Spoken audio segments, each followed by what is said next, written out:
हमारे चैनल को सब्सक्राइब करें और वीडियो को लाइक करें। 1297 टू 1298 1297 सुंदर वन जंगल के भाग 4 का सफर शुरू। काला भालू कबीले ने प्राचीन बिजली चिल कबीले को आज बहुत बड़ा नुकसान पहुंचाया था। ये घाव बेशक अभी शंकर दिखा न रहे हो, लेकिन अंदर ही अंदर उनके गुस्से का ज्वालामुखी फूट जरूर रहा होगा। करण के सवाल से अभी शंकर ने कहा, करने का बहुत कुछ मन है, लेकिन हकीकत को नज़रअंदाज करके मैं काला भालू कबीले से सीधा नहीं लड़ सकता। अगर मेरे पीछे इतने सब लोग न होते तब मुझे कोई डर न होता। करण ध्यान से सब सुन रहा था। अभी शंकर आगे बोले, आप मुझे कोई सलाह देना चाहेंगे? मेरी सलाह तो यही है कि अभी के लिए तुम कुछ न करो। सिर्फ कुछ लोगों ने मिलकर इतने सारे लोगों को मार डाला है।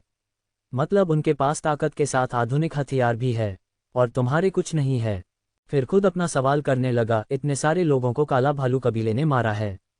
इसके खिलाफ तुम राजशाही लोमड़ी वंश और बाकी ताकतों को बताकर दबाव नहीं बना सकते। करण की दुनिया में जब भी ऐसा कुछ होता था तब इसी तरह से सामने वाले पर दबाव बनाया जाता था। ऐसा इस दुनिया में भी होता था। लेकिन अभी शंकर ने ना में सिर हिलाया, ऐसा कैसे कर सकते हैं? सिर्फ कहने के लिए नियम है, हकीकत में तो ताकत का ही बोलबाला है। सब जानते थे काला भालू कबीले ने ही हम पर पहले हमला किया था। तब कुछ नहीं किया किसी ने, तो अब क्या करेगा? अभी शंकर बिल्कुल भी गलत नहीं कह रहे थे। इस बात से करण भी सहमत था। फिर सही वक्त का इंतजार करो, करण ने बस इतना ही कहा। वही प्राचीन बिजली चिल कबीले के लोग जो अब तक इस रंजिश में थे, उन्हें बंजारा के साथ जाना चाहिए था या नहीं? अब जब बाहर से उन्हें ये खबर मिली, उन लोगों को वापस देखा जो इस जगह से गए थे, उन सब के दिल दहल गए। उन्हें इस बात का दुख जरूर था, उनके इतने सारे लोग मारे गए, पर मन के एक कोने में अपने फैसले पर सुकून भी था। बहरहाल कुछ समय बाद करण और कुछ जरूरी लोग हॉल में बैठे हुए थे। राक्षसी शहर जाने का दिन नज़दीक था, इसीलिए उसकी चर्चा चल रही थी। हमें कल ही भाग 4 के लिए निकलना होगा। जाने में 2 दिन का समय तो लगेगा ही, प्रियांशी ने कहा। इस पर करण बोला, इस सफ़र में काफ़ी सारे खतरे हैं, सिर्फ कुछ ही लोग मेरे साथ चलने वाले हैं। पहली श्रेष्ठ ड्रैगन लेडी लीडर अभिशंकर, राहु और शिवम, और हम लोग। पूजा ने हाथ उठाया। करण तो इन लोगों को भूल ही गया था। हाँ, तुम लोग भी चल सकते हो।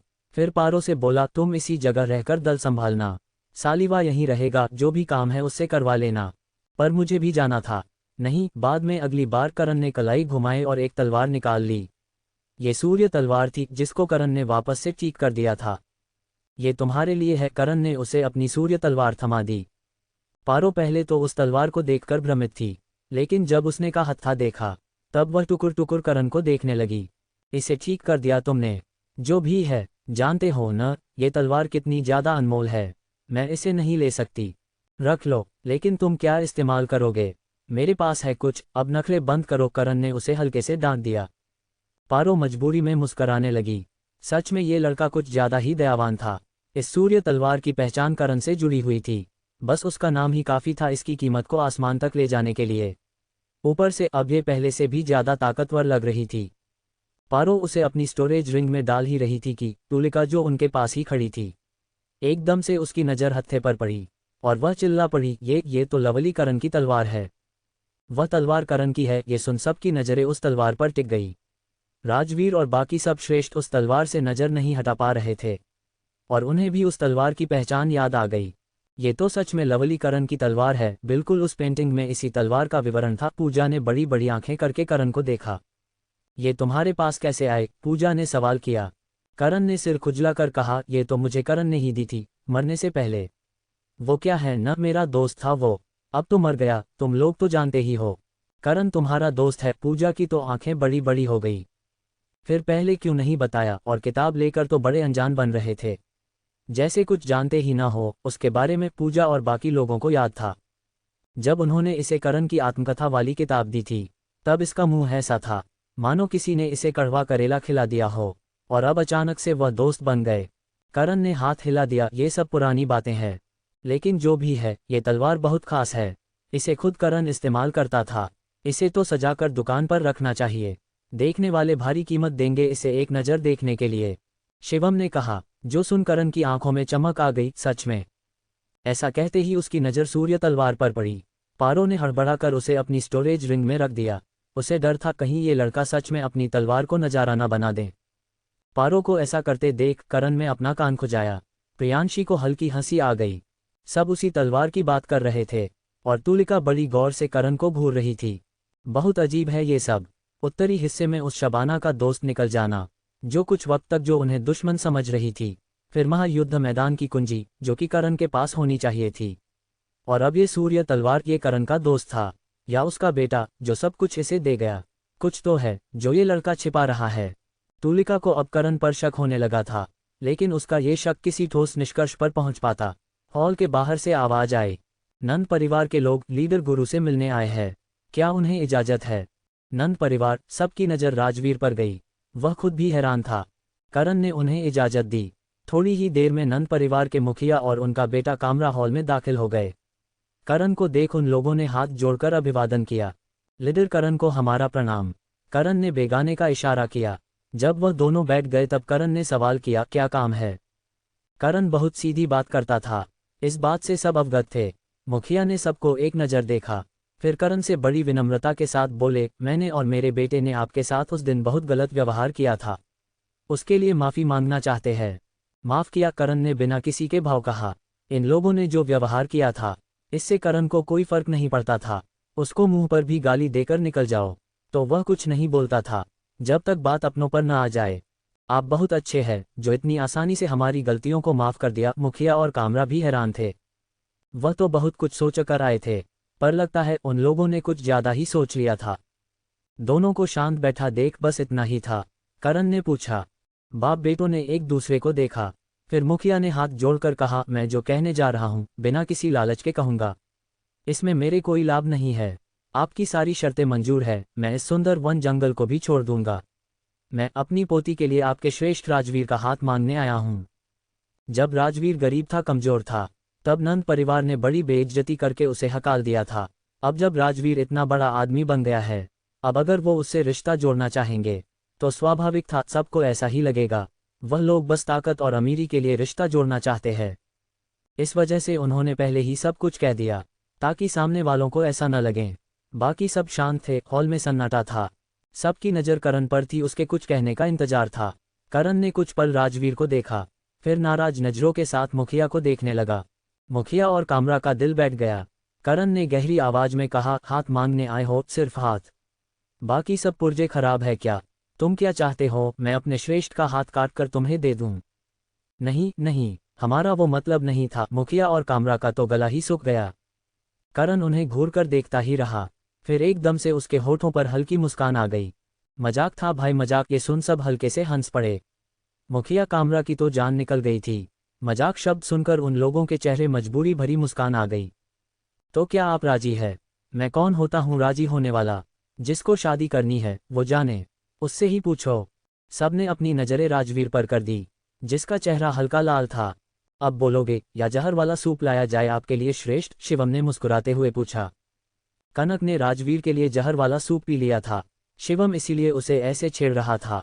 राजवीर ने उसे एक नज़र घूर कर देखा, फिर करण से बोला, क्या आप पहले से जानते थे? कनक ने मजबूरी में रिश्ता तोड़ा था। करण ने हल्की मुस्कान दी, जानता था। राजवीर को बिल्कुल भी हैरानी नहीं हुई। फिर आपने मुझे पहले सब कुछ नहीं बताया? जिससे हम प्रेम करते हैं, हम उनके शब्दों को नहीं बल्कि भावनाओं को समझते हैं।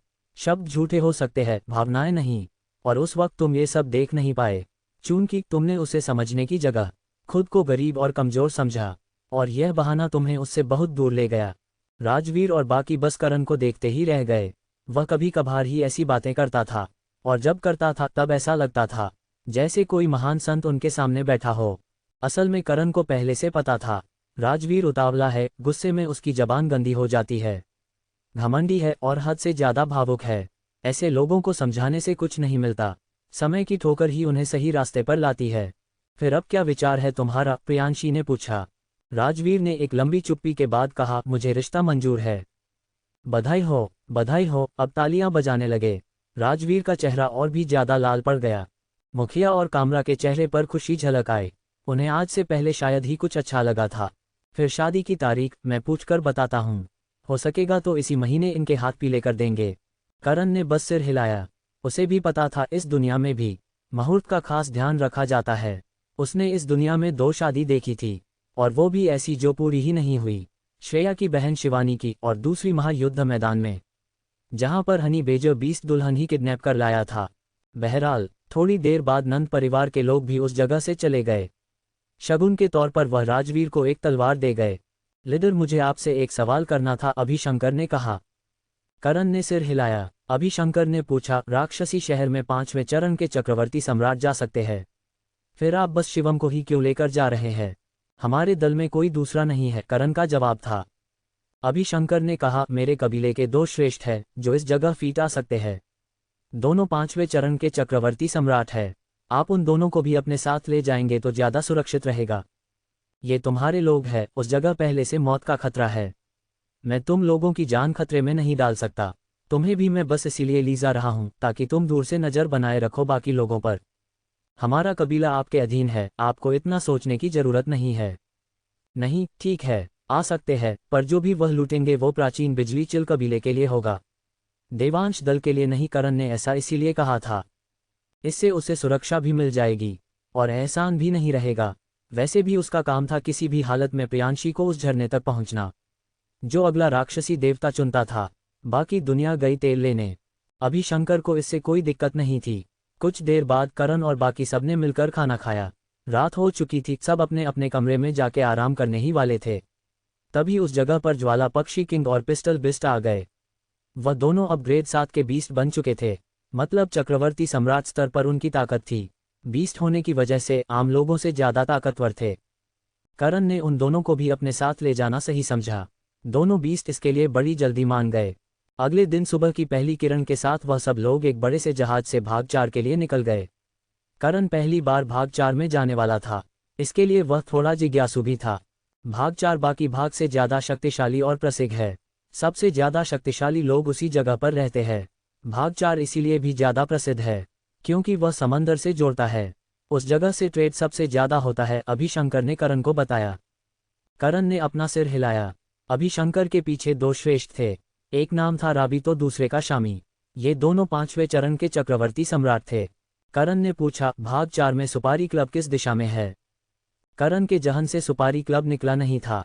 जब वह भागचार जा ही रहा था, फिर लगे हाथों उनका भी खात्मा कर दिया जाए और प्राचीन बिजली चिल कबीले को नया घर भी दिला दे ताकि यह उसके सिर से हटे और खुद अपने दम पर रहें। प्रियांशी ने जब ये सुना तो वह बड़ी सी मुस्कान के साथ बोली, मैंने पता लगवा लिया। वह लोग भागचार के उत्तरी हिस्से में स्थित बंबू नदी के पास रहते हैं। प्रियांशी को उस दिन का बदला लेना था, हालांकि अब भी उसके पास उतनी ताकत नहीं थी, पर अब करण उसके साथ था और पिस्टल बिस्ट ज्वाला पक्षी किंग भी, जो उस रोई जितने शक्तिशाली बन गए हैं। अंडस्को समय विस्तार 8। ये जानकर कि सुपारी क्लब उत्तरी दिशा में है, करण ने फिर से एक सवाल किया, और राक्षसी शहर किस दिशा में है, कुछ बताया है? हाँ, कल जब तुम नहीं थे, राजशाही लोमड़ी वंश ने संदेश भेजा था। सब किसी बटुक गांव के पास जमा होने वाले हैं। वहां से ही राक्षसी शहर का रास्ता शुरू होता है। और यह किस दिशा में है? इस पर प्रियांशी ने याद करके कहा, वो तो दक्षिण दिशा में है। करण ने सिर हिलाया। फिर एक काम करना होगा, तुम लोग बटुक शहर के लिए निकल जाना, मैं और ज्वाला पक्षी किंग सुपारी क्लब के लिए निकलेंगे। साथ में मेरे ड्रैगन लेडी भी रहेगी। ऐसा क्यों? मैं क्यों नहीं? प्रियांशी नाराज हो गई। उसे अपना बदला लेना था, और यह है कि उसे अपने साथ आने ही नहीं दे रहा है। ये तो बहुत गलत बात हुई उसके साथ। करण ने जवाब दिया, बिना ड्रैगन लेडी के वो लोग सफ़र शुरू नहीं करेंगे, और मैं तुम्हें अकेले उस जगह जाने नहीं दूंगा। हाँ, तो तुम्हारे साथ चलती हूँ ना? नहीं, तुम इन लोगों को संभाल सकती हो, ये सब तुम्हारी बात ही मानेंगे, खासकर वो राहु। तुम्हारा इनके साथ होना ज्यादा जरूरी है, करण ने सख्ती से कहा। करण को प्रियांशी की फिक्र नहीं थी, अभिशंकर साथ में जो था, ऊपर से उस जगह पर लीडर देवसेना और रौबदार दल का लीडर नमन राणा भी होगा। बाकी लोग भी उस जगह होंगे जो लड़ाई को बढ़ने नहीं देंगे। प्रियांशी ने काफी जिद की, लेकिन करण ने उसकी एक न सुनी, और आखिर में प्रियांशी को उसकी बात माननी ही पड़ी। कुछ देर और बातें करने के बाद करण अपने एक कमरे में चला गया। अंदर से दरवाजा बंद किया, बिस्तर पर बैठ गया। युद्ध देवता विक्रमादित्य, क्या आप मुझे सुन पा रहे हैं? करण ऐसा कह चुप रहा। कोई आवाज उसे सुनाई नहीं दी। करण का मुंह लटक गया। शायद वह अब भी मुझसे नाराज है, करण ने बड़बड़ाया। और तभी, मैं सुन रहा हूं, बोलो, आवाज आई। करण का चेहरा खिल उठा। आप अब भी नाराज है? मैं तुमसे कभी नाराज था ही नहीं। फिर आप दोबारा मुझसे बात करने क्यों नहीं आए? चूंकि तुमने मुझे बुलाया ही नहीं। करण ने एक गहरी सांस ली। उस दिन के लिए मुझे माफ कर दीजिए। मुझे आपसे उस तरह से बात नहीं करनी चाहिए थी, और न आपको जाना के लिए कहना चाहिए था। करण ने ऐसा ही कहा था। उसकी आंखों के सामने का दृश्य बदल गया। अगले ही पल उसने खुद को युद्ध गृह पर पाया। सामने एक दिव्य फिगर तैर रहा था। वह युद्ध देवता विक्रमादित्य थे, बिल्कुल शांत जैसे तालाब हो। उस समय तुम अपने नियंत्रण में नहीं थे, और उस चीज ने तुम्हें और अच्छा बेहतर शख्स बना दिया। अपने गुरु और लाइट देवी की ब्लेसिंग हासिल की। अब तुम 4 देवताओं के उत्तराधिकारी बन चुके हो। लेकिन मैंने बहुत सी गलतियां की, गरीबों को सताया, मासूम लोगों को मरने दिया। अब उन्हें याद करता हूं तो अंदर से खुद पर गुस्सा आता है। करण बेशक उस बुरे समर से निकल गया था, लेकिन अब भी दिल के एक कोने में उसे बुरा तो लगता था। युद्ध देवता विक्रमादित्य के हल्के से मुस्कुराए, अपनी गलतियों को मानकर। उन्हें ठीक करना ही एक अच्छा देवता की निशानी है। अपने दिल में जो खुद के लिए नफरत है, उसे भूलकर उस बच्ची का चेहरा याद करो, जो तुम्हारा हाथ पकड़कर चल रही थी। युद्ध देवता विक्रमादित्य इस समय लाडो का जिक्र कर रहे थे। करण को जब उसका मुस्कुराया हुआ चेहरा याद आया, उसके चेहरे पर भी हल्की मुस्कान आ गई। वह बच्ची सच में बहुत मासूम थी। इतना सब करने के बाद भी उसने करण को बुरा नहीं बनाया था। युद्ध देवता विक्रमादित्य ने अब पूछा, क्यों याद क्या मुझे? करण होश में आया और बोलने लगा, दरअसल बहुत समय हो गया है। अंतर मन में पड़ी सील को, और मेरी ताकत भी कम पड़ रही है। मेरे सामने अब दुश्मन ज्यादा ताकतवर लगते हैं। स्तर बढ़ाने के लिए रिसोर्स नहीं मिल रहे हैं, इसीलिए मैं उन सील को एक एक करके विकसित करना चाहता हूँ। यानी तुम समय विस्तार आर्ट को सीखने के लिए तैयार हो? समय विस्तार आर्ट, करण ने दोहराया, फिर अपना सिर हामी में हिला दिया। ये किस तरह से काम करता है और इससे क्या होता है? करण ने सवाल किया। युद्ध देवता विक्रमादित्य में उसे समझाया, यह एक आर्ट है, समय की गति को बढ़ाने के लिए और कम करने के लिए। लेकिन मैं समय देवता नहीं हूँ, इस वजह से मेरे पास समय की पूरी शक्ति नहीं होती। जो आज तुम्हारे पास है उससे तुम आसपास एक घेरा बना सकते हो। जो भी उस घेरे के आसपास होगा, उसकी तुम रफ्तार बढ़ा सकते हो या कम कर सकते हो, पर ध्यान रहे यह आग तुम्हारी मौजूदा ऊर्जा को चंद पलों में खत्म कर देगा। करण बहुत ध्यान से ये सब सुन रहा था। युद्ध देवता विक्रमादित्य आगे बोले, जो भी इस घेरे में होगा, तुम उसके लड़ने का तरीका भी देख पाओगे। उसके पास जितने भी हमले होंगे परछाई के रूप में तुम्हें सब नजर आएंगे। उनसे बचकर दुश्मन को आसानी से खत्म किया जा सकता है। अच्छा, पर ऐसा होता कैसे है? मेरा मतलब, इससे दुनिया के समय चक्र पर फर्क नहीं पड़ेगा। अगर मैं उसका इस्तेमाल करता हूं तो टाइमलाइन में कुछ गड़बड़ नहीं होगी। करण ने अपनी दुनिया में ऐसी बहुत सी मूवी देखी थी, जहां पर समय का कॉन्सेप्ट समझाया जाता था। कहते थे हर टाइमलाइन एक टाइमलाइन से जुड़ी होती थी, एक भी बिगड़ी तो पूरा सिस्टम तबाह हो सकता था। युद्ध देवता विक्रमादित्य ने कहा, तुम्हारी दुनिया में जो भी दिखाया गया है वह सब बस मनोरंजन के लिए है। असलियत में ऐसा नहीं होता। समय किस तरह से काम करता है मैं समझाता हूँ। करण इस नई जानकारी के लिए बिल्कुल तैयार था। खुद युद्ध देवता विक्रमादित्य से उसे क्लास दे रहे थे, यह कोई आम बात नहीं थी। युद्ध देवता विक्रमादित्य ने कहा, समय सीमाएं एक दूसरे से नहीं जुड़ी होती। हर ग्रह पर खुद का समय होता है, अंतरिक्ष भी खुद का एक समय है। इसे समझना बहुत मुश्किल है, आसान भाषा में समझाता हूँ। तुम जब अनमोल ग्रह गए थे तब इस जगह 10 से भी ज्यादा दिन बीत गए, जबकि सिर्फ एक ही दिन बीता था, यानी इस जगह से 10 गुना ज्यादा तेज समय। ऐसा इसीलिए होता है चूंकि अनमोल ग्रह ऊंची दुनिया के सबसे नजदीक है और सामर्थ्य ग्रह का मंडल काफी नीचे। फिर एक चुप्पी के बाद उन्होंने अपना हाथ हिलाया, एक जगह पर बड़ा सा गुब्बारा बन गया। समय विस्तार आर्ट किस तरह से काम करता है ये समझो। जब हम इसका इस्तेमाल करते हैं तब ये खुद का समय जाल बनाता है, मौजूदा समय से काट कर सामने वाले को किसी और दुनिया में ले आता है। जैसे सामर्थ्य ग्रह से सीधा अनमोल ग्रह, या फिर जो इस दुनिया के सबसे नीचे वाले ग्रह है जहां की गति 10 गुना कम है। मतलब ये बर्फ की दुनिया की तरह काम करता है। करण के सवाल पर युद्ध देवता विक्रमादित्य ने अपना सिर हल्के से हिलाया। ऐसा ही समझ लो, बस बर्फ की दुनिया में सामने वाले को पता होता है वो अलग क्षेत्र में आ गया है, जबकि समय विस्तार आर्ट में उसे भनक भी नहीं लगती। जब तक सामने ज्यादा ताकतवर न हो, मौजूदा स्तर के हिसाब से तुम इसकी पूरी शक्ति का इस्तेमाल नहीं कर सकते। इस पर करण ने पूछा, मतलब फिर मैं इससे किसी को हरा नहीं सकता? हर चीज हराने के लिए नहीं होती करण सूर्यवंशी। युद्ध के दौरान एक छोटी सी चाल भी जीत का राज बन जाती है। फिर ठीक है, करण ने आह भरी। उसे लगा था वह बेवजह समय जाया करेगा। बहरहाल करण तो करण था, कुछ नया सुनकर उसने जिज्ञासा से पूछा, क्या आप मुझे इस्तेमाल करके दिखाएंगे यह आर्ट? युद्ध देवता विक्रमादित्य बिल्कुल भी हैरान नहीं थे। उन्हें पहले से मालूम था ये लड़का ऐसा ही कुछ कहने वाला है। अपनी रफ्तार तकनीक का इस्तेमाल करके हमला करो। करण तैयार हो गया। आज वह पहली बार युद्ध देवता विक्रमादित्य पर हमला करने वाला था। पिछली बार तो इन्होंने उसे पुतले से पिटवाया था, क्या पता आज उस दिन की भड़ास भी निकल जाए। करण ने जमीन पर पैर पटका चीते की तरह मुक्का बनाकर युद्ध देवता विक्रमादित्य के नजदीक आया। उसका मुक्का युद्ध देवता विक्रमादित्य के मुंह पर था, पर तभी करण ने खुद को युद्ध देवता विक्रमादित्य के पीछे पाया। ये तो जादू है। करण बड़ी बड़ी आंखों से युद्ध देवता विक्रमादित्य को देखने लगा। वह चाहते तो पीछे से हमला करके करण का काम तमाम कर सकते थे, हालांकि ऐसा करेंगे नहीं। अब भला अपने ही घर को कोई तबाह करता है क्या। युद्ध देवता विक्रमादित्य ने मुड़कर कहा, यह कोई जादू नहीं है, तुम मेरी समय की दुनिया से पार हुए हो। रफ्तार तकनीक 10 गुना तेज हो गई, इस वजह से लैंड होने की जगह बदल गई, यानी जितनी तेज गति से मैं आऊंगा उससे 10 गुना तेज गति से बाहर निकल जाऊंगा। युद्ध देवता विक्रमादित्य की खामोशी ही हामी थी। क्या अब तुम इस आर्ट को विकसित करना चाहते हो? हाँ, कोई पागल ही होगा जो गोल्ड लेवल आर्ट के लिए मना करेगा। खुद करण भी इस आर्ट से प्रभावित था, ऐसा तो उसने कुछ देखा ही नहीं था। सबसे ज्यादा जिज्ञासा से तो वह तब भर गया जब उसे याद आया है उसके पास 3 और सील है, आत्मा देवता, लायत देवता और खुद उसके गुरु की, जो खुद इतने बड़े देवता थे कि खुद प्रेम की देवी को आना पड़ा उन्हें लेने के लिए। और उन दोनों के बर्ताव से भी लग रहा था गुरुदेव प्रेम की देवी से भी ज्यादा बड़े देवता है। आज की छोड़ कल की सोचता देख। युद्ध देवता विक्रमादित्य ने हल्के से सिर हिलाया। मैं तो आज भूल ही गया था, है तो यह एक बच्चा ही। फिर करण को होश में लाते हुए बोले, अगर इस आर्ट को विकसित करना चाहते हो उस सील पर हाथ रखो, सील का इम्तिहान पूरा करो। करण होश में आया और फटाक से उस जगह से जाने लगा, लेकिन कुछ दूरी पर जाकर वह रुक गया। सिर खुजलाकर युद्ध देवता विक्रमादित्य को देखने लगा।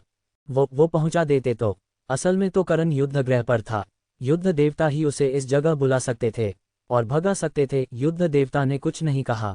अगले ही पल करण अपने अंतर मन में आ गया। उस जगह पहले से अग्नि घूम रहा था। उसे नजरअंदाज करके करण युद्ध देवता वाली सील पर गया। तुम ये वाला आज सीखने जा रहे हो? अग्नि करण के पीछे आ गया था। करण ने उसे कोई जवाब नहीं दिया।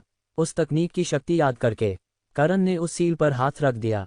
सील लाल रोशनी से चमकने लगी, उसमें हलचल होने लगी। फिर एकदम से उसके प्राचीन शब्द घूमने लगी और बीच में एक दरवाजा सा बन गया।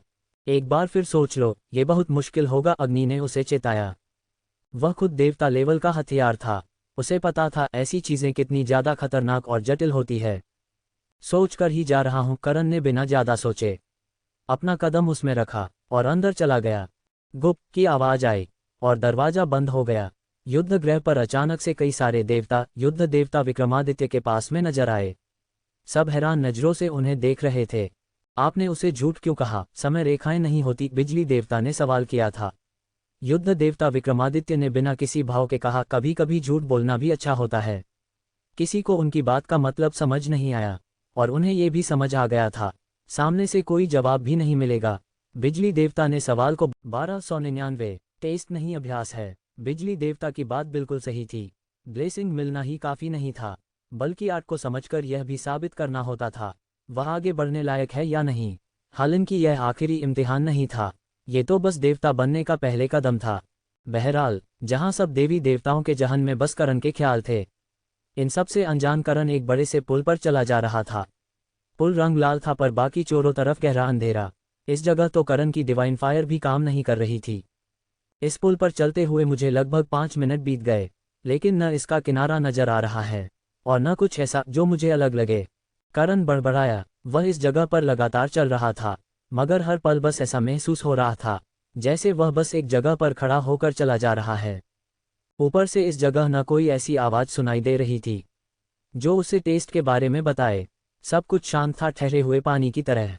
इस तरह से मैं इस जगह खो जाऊंगा, कुछ तो गड़बड़ होगी न। इस जगह करण रुक गया, फिर घुटनों पर बैठकर हाथों से पुल को छूने लगा, लेकिन उसे कुछ भी अलग नहीं लगा। इसीलिए करण ने अपना कान पुल से लगाया ताकि कुछ तो अजीब सुनाई दे, और उसे सुनाई भी दिया ऐसी आवाज जैसे हवा में पक्षी उड़ रहा हो। पर यह आवाज बहुत ज्यादा धीमी थी, इसीलिए करण लगातार उस आवाज को सुनता रहा ताकि उस आवाज की सटीक दिशा जान सके। थोड़ी देर बाद वह अपनी जगह पर खड़ा हुआ, भ्रमित नजरों के साथ चारों तरफ देखने लगा। ये सब हो क्या रहा है? आवाज बार बार अपनी जगह बदल रही है। इस तरह से तो मैं कभी उसकी सटीक लोकेशन का पता ही नहीं लगा पाऊंगा। करण परेशान था, जो होना स्वाभाविक भी था। उसने पुल किनारे पर आके नीचे देखने की कोशिश की, लेकिन फिर उसे अंधेरा ही दिखा। नीचे कूदकर देखना पड़ेगा, करण को अब कोई दूसरा रास्ता समझ नहीं आ रहा था। बिना एक पल गंवाए वह उस अंधेरे में कूद गया।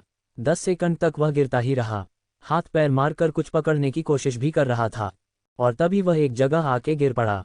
वह खड़ा हुआ और अब फिर उसका चेहरा परेशान हो गया, क्योंकि अब भी वह उसी जगह पर था, यानी उस लाल पुल पर, और बिल्कुल उसी जगह गिरा था जहां से वह कूदा था। यह क्या था भाई? करण को अब थोड़ा डर लगने लगा, चूंकि इस जगह से बाहर जाने का रास्ता भी नजर नहीं आ रहा था। इस जगह वह फंस चुका था। मैं तो बस एक आध सीखने आया था, इसमें इतना नाराज होने की क्या जरूरत थी? करण पुल का सहारा लेकर खड़ा हो गया। उसका दिमाग इस जगह कुछ भी समझ नहीं पा रहा था। कुछ तो ऐसा होगा जिसे मैं समझ नहीं पा रहा हूँ। दिमाग लगा करण, दिमाग लगा। यह आज समय और लड़ाई से जुड़ी है। आसपास लड़ने वाला कोई मुद्दा ही नहीं है, मतलब ये समय से जुड़ा कोई टेस्ट है। करण आलती पालती मारकर बैठ गया। उसने अपनी आंखें बंद की, फिर ध्यान लगाकर आसपास का वातावरण पढ़ने लगा। कुछ देर तक तो उसे कुछ पल्ले ही नहीं पड़ा, इसीलिए वह फिर से खड़ा हो गया। कोई है, कोई सुन रहा है मेरी आवाज? करण जोरों से चिल्लाया, लेकिन कोई जवाब नहीं आया। चिढ़ के मारे उसने जमीन पर पैर मार दिया। इससे अजीब टेस्ट मैंने आज से पहले कभी नहीं देखा, और अब मुझे यह हाथ सीखनी भी नहीं है। बाहर जाने दो मुझे। सुना क्या कहा मैंने? बाहर जाने का रास्ता दो। करण कितना भी गुस्सा करे, कितना भी चिल्लाए, उसे कोई जवाब नहीं मिलने वाला था। झेप कर करण फिर से पुल पर चलने लगा, इस आशा में कि शायद उसे पुल का दूसरा छोर मिल जाए। इसी तरह चलते चलते करण को लगभग घंटा बीत गया। फिर एक जगह रुककर करण दोबारा से बैठ गया।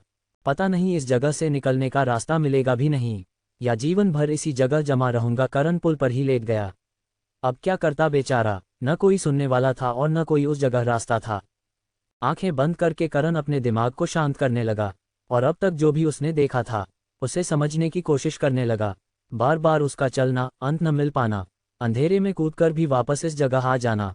ऐसा लग रहा था जैसे किसी ने उसे एक जगह पर कैद कर दिया हो। करण झट से उठकर बैठ गया। पुल की जमीन पर उसने शक्तियों से कुछ लिखने की कोशिश की, फिर अपनी जगह पर खड़ा हुआ। उस लिखे हुए शब्द को देखकर चलने लगा। हैरान करने वाली बात यह थी कि वह शब्द भी उसी के साथ साथ चल रहा था। करण ने ये देख अपनी गति को बढ़ाया, शब्द ने भी गति को तेज कर दिया।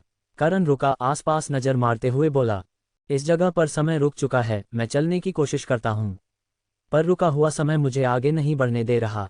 मैं सोच सकता था, बात कर सकता हूँ, पर इस जगह से हिल नहीं सकता।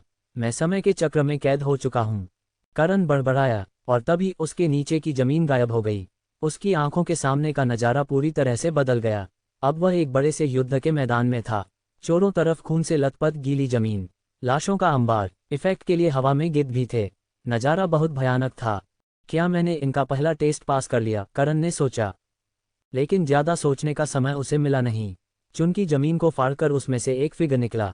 वह एक सैनिक था, हाथ में तलवार और आंखों में खूनी मंशा। अब शायद इसे हराना होगा। करण इसके लिए तैयार था। मारपीट में तो वह ज्यादातर जीत ही जाता था। इस सोच के साथ उसने अपना आड़ा टेढ़ा पौच बनाया। उसे बस लड़ना आता था, ये सब करने नहीं। सैनिक ने अपनी तलवार को झटका, फिर तेज कदमों के साथ करण के पास आने लगा। उसी पल करण को अचानक से उस सैनिक के पीछे 10 परछाई नजर आ रही थी, जो बहुत अजीब थी। उस परछाई में सैनिक अलग अलग पौच करता हुआ दिख रहा था, मानो किसी पर हमला करने वाला हो। करण ये सब देखने में इतना ज्यादा व्यस्त हो गया। सैनिक ने उसके पास आकर उसके सीने पर लात मार दी। करण को लगा नहीं था ये सैनिक इतना ज्यादा ताकतवर होगा। बेचारा लुढ़कता हुआ लाशों के ढेर पर गिरा। हा हा हा हा। सैनिक उस पर गला फाड़ फाड़ के हंस रहा था, मानो बिना शब्दों के कहो, तुम बनोगे अगले युद्ध देवता, अपनी औकात देखी है तुमने, आओ मैं तुम्हें अपने जूते तले कुचल दूं। करण नाराज नजर आने लगा। ठीक है, पहला वार पर गया, पर इसमें हंसने वाली कौन सी बात है? लड़ाई में तो 2-4 हमले पड़ ही जाते हैं। करण हाथ मारकर खड़ा हुआ। अब करण ने उसे अपने पास बुलाया। लगता है इसे बताना पड़ेगा, असली करण क्या चीज है। सैनिक ने तो करण को देख जमीन पर थूक दिया, फिर तलवार घुमाते हुए उसने उस पर हमला कर दिया। इस बार फिर से उसके पीछे कुछ परछाई बनी, पर इस बार उनकी संख्या 7 थी।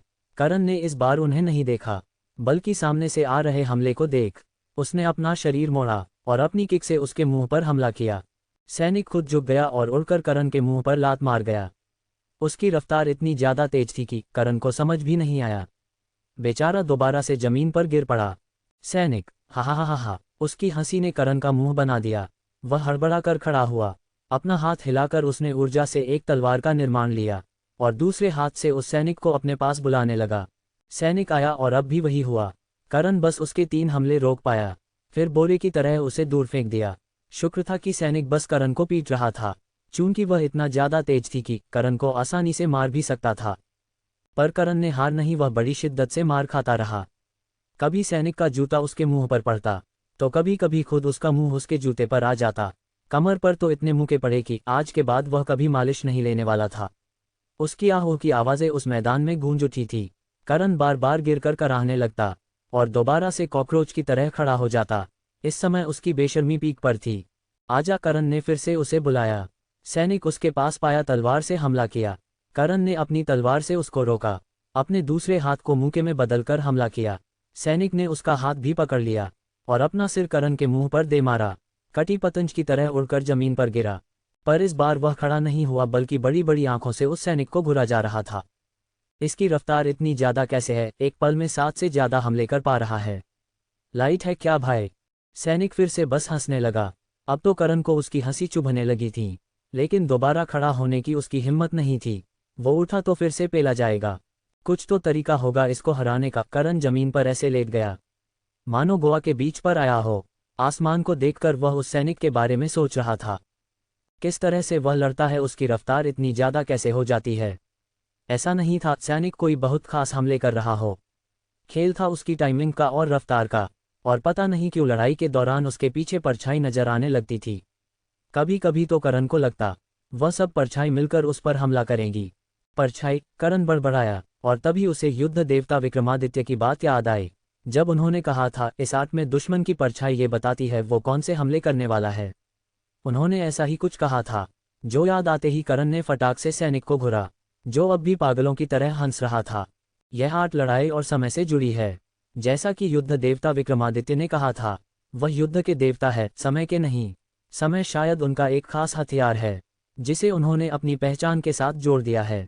यानी जब ये सैनिक मुझ पर हमला करता है, तब उसके हमले मुझे पहले ही नजर आ जाते हैं। बात रही उसकी रफ्तार की, तो वह भी इस आर्ट का इस्तेमाल कर रहा होगा।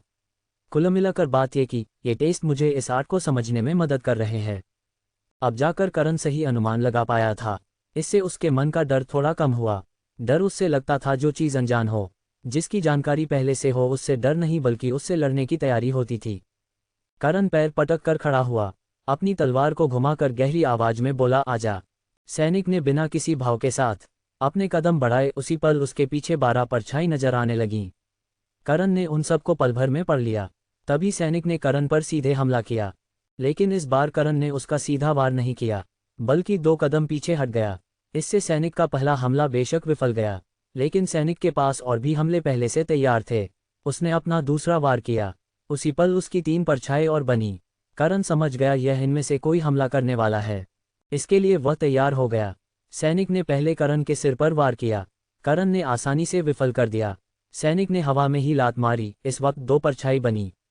करण ने उसका भी सामना कर लिया, लेकिन जब सैनिक जमीन पर आया, उसके पीछे 12 परछाई बनी। करण सिर्फ 10 परछाई देख पाया। जो नहीं देख पाया था उनमें से ही एक हमला उसको पड़ा। वह फिर से जमीन पर गिरा, पर इस बार वह बिल्कुल भी नाखुश नहीं था। उसके होठों पर हल्की मुस्कान थी। ये बहुत खास आर्ट है, बस इसमें समय की शक्ति का खेल है।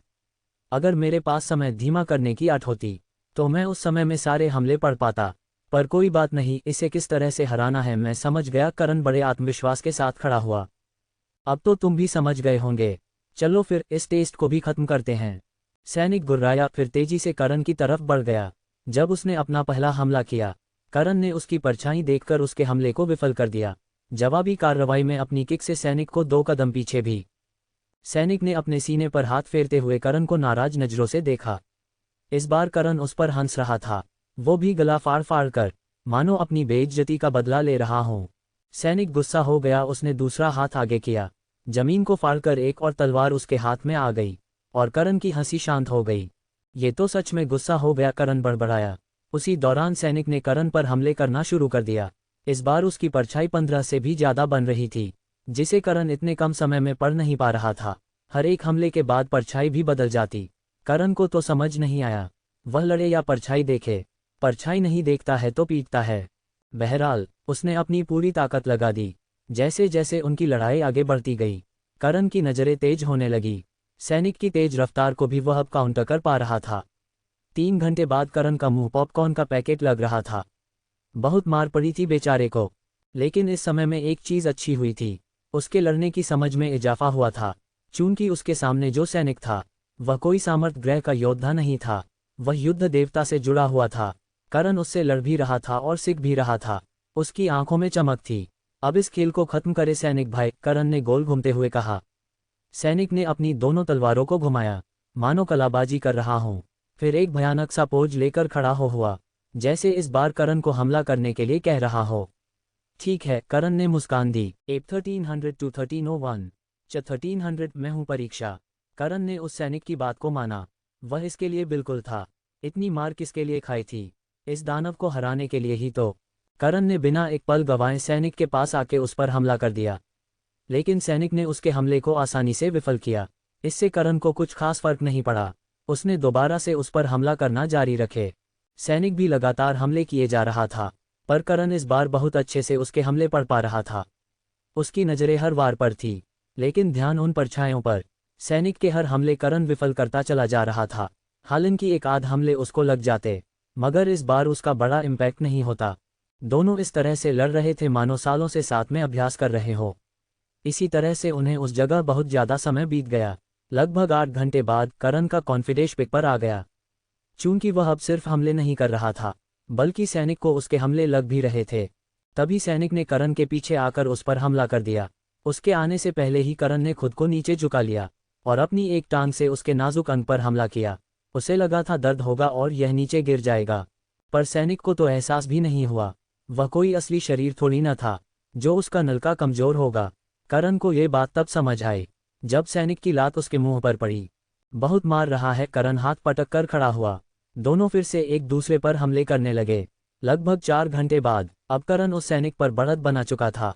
ये लेट सैनिक ने जब तेज समय का इस्तेमाल किया, करण ने पहले ही अपनी लात को आगे कर दिया। इस बार सैनिक के मुंह पर करण की लात पड़ी। गुलाटियां मारता हुआ वह जमीन पर गिर पड़ा। करण ने फट से जाकर उसके गले पर तलवार रख दी।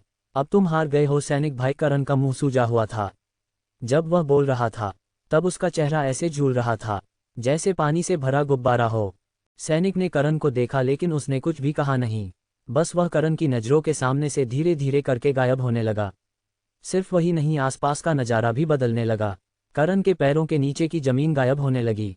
उस जगह पर एक बड़ा सा चक्र था, जिसके अंदर से कई सारी रेखाएं निकलकर हवा में घुल रही थी। उस चक्र के बाहर कई सारे शब्द गोल गोल घूम रहे थे। उनके पीछे युद्ध चल रहे थे। उनकी आवाज़ों से वह इलाका गूंज रहा था, पर चक्र के अंदर बिल्कुल शांति थी और करण चक्र के केंद्र में था। अब ये क्या चीज़ है? करण बड़बड़ाया। उसे तो अब गुस्सा आने लगा था। ये टेस्ट खत्म होने का नाम ही नहीं ले रहे थे। पहले वो पुल, फिर सैनिक, अब ये चक्र इस तरह से चलता रहा तो करण राक्षसी शहर जा ही नहीं पाएगा। मैंने भूल कर दी इस जगह आकर। ये काम बेकार समय का है। करण ऐसा ही सोच रहा था। उसी पल करण सूर्यवंशी, तुमने दोनों टेस्ट बहुत अच्छी तरह से पास किए। युद्ध देवता विक्रमादित्य ने भी इतनी तेज इस टेस्ट को पास नहीं किया था। तुम्हारे सीखने की श्रेणी बहुत तेज है। करण चारों तरफ नजरें घुमाने लगा। आवाज आती रही, आज से पहले इस टेस्ट को इतनी तेजी से ओपस करने वाले तुम पहले शख्स हो। उन दोनों टेस्ट को पास करने में लोगों को महीने भर का समय लगता है। तुमने सिर्फ एक दिन में उसे पास कर दिया। युद्ध देवता विक्रमादित्य ने भी 10 दिन का समय लगाया था। हाँ, वो सब ठीक है, मगर अब इस जगह मुझे क्यों लाओ हो? और तुम हो कौन? करण ने पूछा। यह आवाज काफी शांत थी, मानो उसे युद्ध देवता विक्रमादित्य से भी खास फर्क न पड़ता हो। इसीलिए करण थोड़ा सा परेशान था। आवाज आई, मैं कुछ भी नहीं हूं, ना मेरा शरीर है, ना मेरी आत्मा। दरअसल मैं ही परीक्षा हूं, जिसको पास करने के बाद तुम अगले युद्ध देवता बन सकते हो। पर आखिरी फैसला युद्ध देवता विक्रमादित्य का ही होगा। तुम ही परीक्षा हो, ये तो काफी अजीब है। पहली बार सुना है कि परीक्षा खुद भी बात कर सकती है। करण ने सिर खुजलाया, फिर सिर हिलाते हुए बोला, पर अब मुझे इस जगह पर क्यों लाए हो? तुम्हारी परीक्षा अब तक खत्म हुई नहीं। करण की हालत कुत्ते जैसी हो गई थी। अब तो उसे यह टेस्ट पास करके इनाम में आध दे देना चाहिए था, मगर यह आवाज तो उससे बकवास कर रही है। परीक्षा ने कहा, तुम कोई आम शख्स नहीं हो जिसे इतनी आसानी से सब कुछ मिल जाएगा। शक्तिशाली लोगों को ज्यादा मेहनत करनी पड़ती है, ताकि जब वह देवता बने तो वह खुद पर ज्यादा अच्छे से काबू कर सके। करण ध्यान से सब सुन रहा था। बात तो सही थी, वह आम शख्स कहा था। 4 देवताओं की ब्लेसिंग लेकर बैठा था। यानी 4 देवता बन सकता था। ऐसा शायद वह दुनिया में एकलौता होगा। परीक्षा ने आगे कहा, ये चक्र जो तुम्हें नजर आ रहा है, इस जगह बैठकर तुम ध्यान करो। बाहर जो शब्द नजर आ रहे हैं वह यह 8 है, पर उन्हें अपनी तरफ लाने के लिए तुम्हें बाहर के समय और इस चक्र के समय को एक करना होगा। मतलब मैं कुछ समझा नहीं। तुम कहना चाहती हो या चाहते हो, जो भी हो, इस चक्र का समय अलग है और बाहर का समय अलग, और मुझे इन्हें एक समय पर लाना है। लेकिन यह मैं कैसे कर सकता हूँ? यही तो परीक्षा है। ऐसा कहते ही परीक्षा की आवाज़ गायब हो गई। ये परीक्षा है या मेरा मजाक बनाने का कोई तरीका है? करण नाराज था। उसे ऐसा कुछ करने के लिए कहा जा रहा था जो उसे आता ही नहीं है। करण चिल्लाता रहा, परीक्षा को गालियां सुनाता रहा, पर जवाब नहीं मिला। हारकर करण ने आसपास देखा, अपनी तलवार को गायब किया, फिर उस चक्र से बाहर निकलने की कोशिश करने लगा। लेकिन वह फिर से एक ही जगह चल रहा था। मतलब उसके आसपास का समय रुका हुआ था। फिर से नहीं यार, करण चेप गया। कुछ देर उसने कोशिश की उस जगह से जाने की, मगर बाद में हारकर वह उस जगह बैठ ही गया। बाहर समय अलग है, अंदर का अलग है। युद्ध देवता ने कहा था दोनों समय आपस में जुड़े हुए नहीं होते। तो फिर मैं इन्हें किस तरह से जोड़ सकता हूँ? मेरे पास तो समय की शक्तियां भी नहीं है। करण ने आह भरते हुए उस चक्र को देखने लगा, और तभी उसकी आंखों में हलचल हुई। इस चक्र में तो लड़ने का तरीका बताया गया है। इसमें जिस तरह से चित्र बने हैं, वह सैनिक भी इसी तरह से लड़ रहा था। क्या इसका उसके साथ कोई संबंध हो सकता है? करण चक्र पर लेट लेट कर उन चित्रों को पढ़ने लगा। चक्र में हजारों पोज थे, भालों के साथ, तलवार के साथ, खाली हाथ, और भी कई सारे हथियार थे। ऐसे ऐसे हथियार थे जिसे करण ने कभी देखा भी नहीं था। पर यहाँ भी उसे कुछ पल्ले नहीं पड़ा। इसमें ही उसे 4 घंटे बीत गए। कर को इस चीज का एहसास तक नहीं था। बस इतना पता था उसका समय खर्च हो रहा है। मुझे ध्यान ही कर लेना चाहिए। करण आलती पालती मारकर बैठ गया। फिर उन सब चित्रों को बड़ी ध्यान से अपने दिमाग में सोचने लगा। उसकी आंखों के सामने हजारों सैनिक नजर आने लगे जो उसे नए नए हमले बता रहे थे। लगभग 2 घंटों बाद करण ने आंखें खोली, फिर जमीन पर लेट गया। कुछ समझ नहीं आ रहा, ध्यान करके भी कोई मतलब नहीं दिख रहा था। इससे तो अच्छा वह सैनिक वाली लड़ाई थी, लेकिन यहाँ से निकलने के लिए कुछ तो करना पड़ेगा। करण सिर में दर्द होने लगा था उसके। उसने आंखें बंद करके युद्ध देवता की बात को याद किया, फिर उस पुल के बारे में सोचने लगा, जिसके बाद उसने सैनिक की लड़ाई याद की। युद्ध देवता ने कहा था समय किसी एक का नहीं है, वह अलग अलग जगह पर अलग चलता है। मतलब इस चक्र का समय और बाहर का समय अलग अलग है। फिर वह पुल जिसमें एक जगह वक्त रुक जाता था, और वह सैनिक जो समय को तेज कर सकता था, इन तीनों में कुछ तो ऐसा है जो मुझे एक रास्ता बनाकर दे सकता है। बस मुझे थोड़ा ध्यान से सोचने की जरूरत है। करण उठकर बैठ गया, फिर से उन सब चित्रों को ध्यान से देखने लगा। बहरहाल दूसरी तरफ शाम और कामयानी की विराजा और कालचीत एक बीस्ट पर सवार थे जो बटुक गांव के लिए उड़ रहा था। उस बीस्ट पर 2 और फिगर थे, जिनमें से एक फिगर को पिंजरे में कैद करके रखा हुआ था। ये फिगर असल में कोई और नहीं, करण की पहली दानव दोस्त मंडिका थी, जिसके गले में पट्टा बांध रखा था। उसकी ताकत भी बहुत कम हो गई थी। उसके पिंजरे में इंसान का कटा हुआ हाथ पड़ा था। उस पिंजरे के पास जीमादान था, वही दानव जिसकी वजह से पहले विराजा आया और उसके पीछे कालचीत। करण से 2 बार यह जान बचाकर भाग गया था। करण को इस दानव की तलाश भी थी। सबसे पहले वह इसी कमीने को मारने वाला था। तभी कालचीत ने अपनी नजरें मंडिका की तरफ की, फिर विराजा से बोला, तुम्हारी बहन ने अब तक कुछ भी खाया नहीं है। यह क्या करना चाहती है? उसे करण से प्रेम है, इसीलिए इसने मांसाहार छोड़ दिया है। इसे खाने के लिए सड़ी हुई सब्जी चाहिए। सच में इस लड़की ने हमारे परिवार को मुंह दिखाने लायक नहीं छोड़ा। कालचीत ने कुछ नहीं कहा। हकीकत से वह भी वाकिफ था। उसे भी पता था ये लोग मंडिका के साथ किस तरह का बर्ताव करते थे। इस जगह आने से पहले वह सब कुछ जांच करके आया था। हालांकि उसे इससे कोई मतलब नहीं था। विराजा नफरत के साथ पिंजरे के पास पहुंचा। दरवाजा खोलकर उसने अंदर आकर मंडिका के पेट पर लात मार दी। मंडिका दर्द में करहाने लगी। मैं तुझे अपने परिवार में जिंदा ले जाना चाहता हूं। विराजा ने पिंजरे में पड़े हाथ को उठाकर मंडिका के मुंह में घुसड़ने की कोशिश की, और इसमें वह सफल भी रहा। मंडिका ने इसका बहुत प्रतिकार किया, लेकिन कमजोरी के कारण वह कुछ न कर सकी। विराजा ने उठकर उसके मुंह पर लात मारी। मंडिका सिर पिंजरे से जाकर लगा। हरामजादी, हमारे परिवार का नाम खराब करेगी। उस कमीने इंसान से प्रेम करती है। पिताजी को जब ये पता चलेगा, वो फिर से तुझे वैश्या घर में भेज देंगे। हमारे दुश्मन की रखेल बनने का शौक है। विराजा ने फिर से एक लात मंडिका के मुंह पर मारी। मंडिका जमीन पर गिर पड़ी। विराजा ने अपने हाथ साफ किए, फिर जिम्मेदान से बोला, जिंदा रह सके इतना खाना इसके मुंह में ठूंसता हुआ जाना चाहिए, समझे? जी। जिम्मेदान ने सिर हिलाया। विराजा ने घिन भरी नजरों से मंडिका को देखा, फिर पैर पटकर बाहर निकलकर कालचीत के पास जाने लगा।